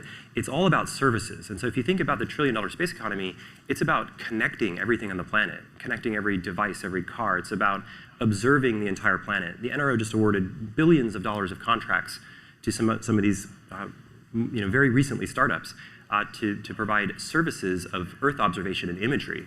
And so I think the transition here is a transition from a space economy that was NASA buying things and building satellites for $1 billion and launching for billions of dollars a space shuttle to services companies, tech companies really, that are allowing the economy to be a lot more liquid and fluid and more dynamic. I don't think every telco on Earth needs their own mega constellation. I think if we can build the internet in space and then we can have a multi-tenant cloud infrastructure in space that we can just provision on demand as needed, when companies can build a sensor and plug it into one of our satellites and have it just be in space next week, that really accelerates because the friction starts to get removed from all these companies having to build everything from scratch. I was in the tech, I was at classmates.com in the late 1990s.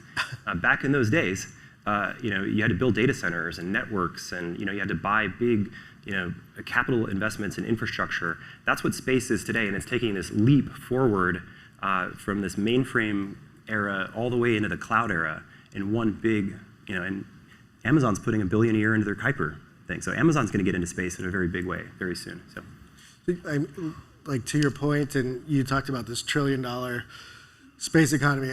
I mean, some of this is, well, I guess like a lot of business ventures, it's a gamble, but this one is particularly, it's kind of like, if you build it, will they come, right? We know people are using satellites to do imaging of the Earth. There's a lot of communications, the space, internet. There's science, and these are all big buckets, but after that, the examples of kind of what we will do in low Earth orbit or in space from a business standpoint become harder to put your finger on. Shannon, I'm curious as someone who's a scientist a little bit outside of the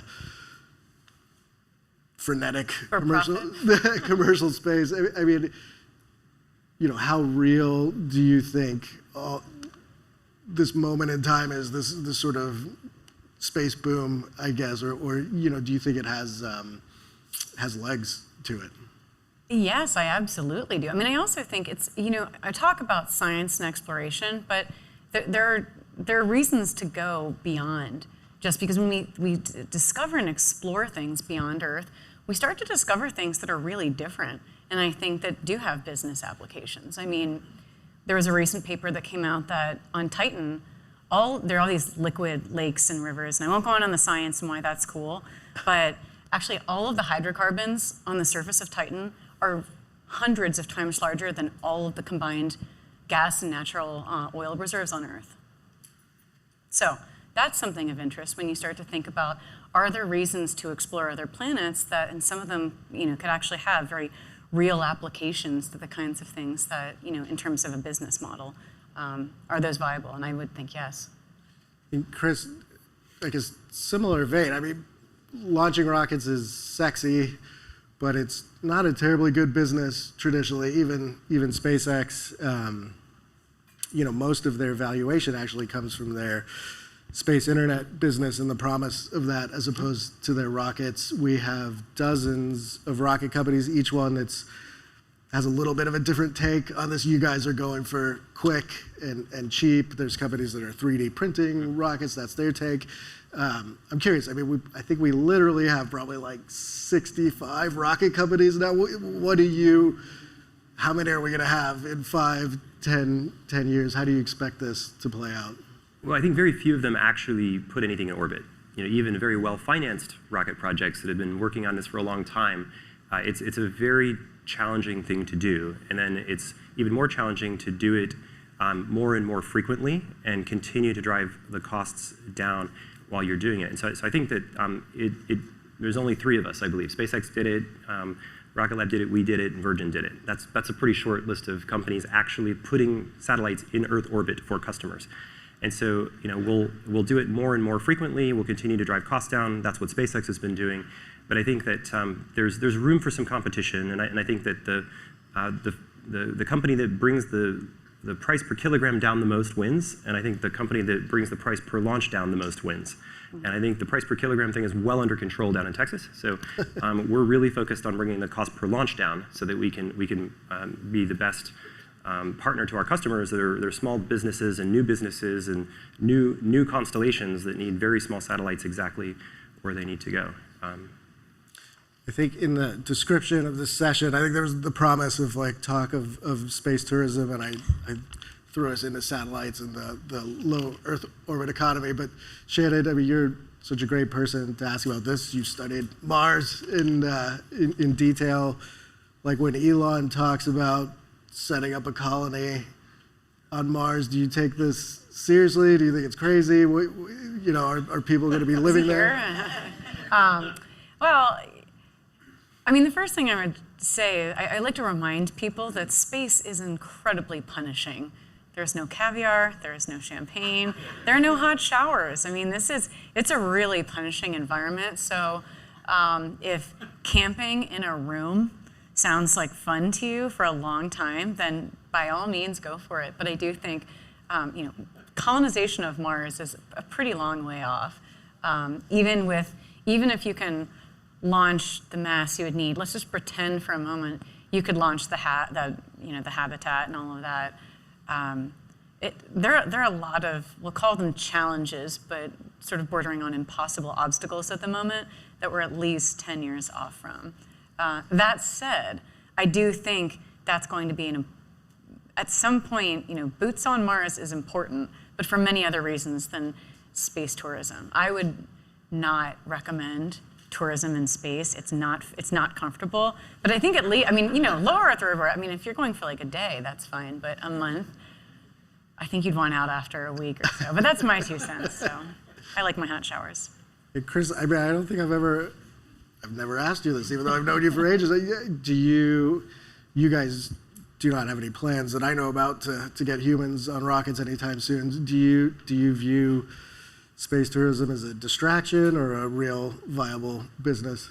I think it's definitely increased the awareness. And I think when you have celebrities and when you have the people leading big businesses getting on rockets and launching themselves into space for 5 minutes to see the Earth, there's a compelling argument that has brought more attention to space. But it is an infinitesimally small fraction of the space economy. So if you look at the $1 trillion space economy, it hardly shows up, in any forecast. It's all about connecting every car on Earth so that as they collect information in the environment, we can train neural networks, and it's our phones and our it's observing the entire planet. Look at this war in Ukraine right now. You have the leader of one of the world's most powerful countries saying one thing, we're pulling out of Ukraine, and then you have Planet Maxar taking pictures 4 hours later, showing new pontoon bridges being built into the country The pictures on the covers of our newspaper are truth coming from companies that were startups just a few years ago. And then the connectivity, you have Zelensky on TikTok being beamed to us live through Starlink, right? Starlink is the only communication service that is available in much of that country. Again, a private company. I should note the world's most valuable private company, I believe, as of late, right? So you have a company with over $100 billion valuation, not because of rockets and launches. So I think what we want to do is make launches not sexy. We want to have so many launches that no one even thinks about it anymore. How many FedEx trucks crashed today? Probably a few. No one cares, right? So really, right? Hopefully no one got hurt. But like if no one got hurt, who cares, right? So it's about the economics of a mega constellation. It doesn't matter if a few satellites don't work, if a few launches don't work. It's about what are the economics of that. And so if you can tune the economics of the services that we're providing from space to ensure that there's utility and value being created from them, then you start to accelerate things. So, and this is for either of you. Along those lines, I mean, there is this potential for this new economy, for so much value to be unlocked, to study our planet in ways we never thought imaginable, to be connected in new ways. At the same time, when you have 60 rocket companies and 100 satellite companies, there is this same sort of human nature thing going on where it's like we see a new place to go and we flood in. Like how worried should we be that we're just going to repeat all the same mistakes we've made here on Earth in low Earth orbit? Well, I mean, some will certainly fail. But I think you touched on something earlier, Chris, which was risk and our appetite for risk. I think we're gonna be able to take on much more, which is critical for us to push the envelope and for these companies to really succeed. And I think that the ones who manage that risk and where the line is, it's certainly, we need more risk than what NASA is able to do, right? We can't have a congressional hearing every time something happens on a launch pad. But on the other hand, if there are no successful launches and something always blows up, then that's that. So I think that the companies that can find that sweet spot in their assessment of risk and then what they're able to deliver will be the ones that succeed. And so I think that there'll be a little bit of natural selection here. But Chris, I mean, it's interesting because space was more or less controlled by like 5 or 6 governments for 60 years. Yep. And rather quickly, this is being taken over by companies. Like when you play this out in your head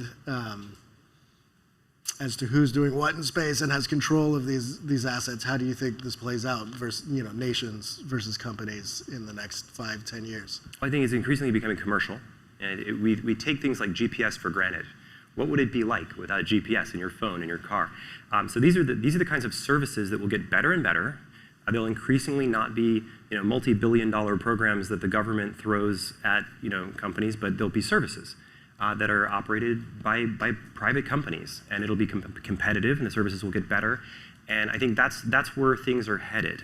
I think that just like every company is an internet company. Remember when there were internet companies back in the late 90s, and then people realized, well, actually every company benefits from the internet in some capacity. Well, every company will benefit from space. Right? Just like Bluetooth is everywhere, you will have the ability to connect every device in the world to a network. That's going to be transformative. You'll be able to see everything on the planet in every conceivable wavelength at any arbitrary temporal. That'll change things. Like if you're a hedge fund, if you're an investor, if you're trying to figure out anything about your business, and if you're a global business in particular. So I think we're kind of in the early stages of the formation of a new trillion-dollar economy, and it's taking a giant leap from this mainframe era into a cloud era, right? Where no one satellite's going to matter anymore, just like no one server and Google's data center matters anymore to the services that you're consuming from Google. And we're just seeing this transition happening right now, and there are very few markets that have such a huge inflection point, and we're just beginning it. And maybe a recession's beginning, maybe it doesn't, but like the value of what you can do from space is real, and there's a lot of companies that are building right now.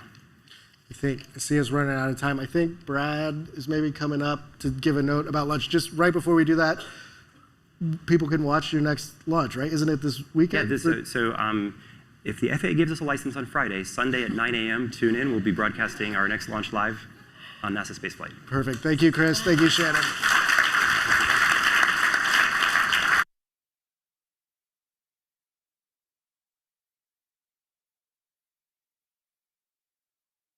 Hope you enjoyed the discussions this morning. It is now time for lunch. You can make your way down the stairs to the 10th floor.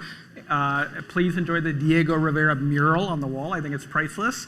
If you signed up for the Ericsson Think Tank briefing, you're going to the 9th floor via the elevators.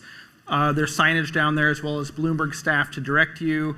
And we're going to resume the main stage programming at 1:40 p.m. You'll hear from Waymo's Tekadra Mawakana and Expedia's Peter Kern. Enjoy lunch.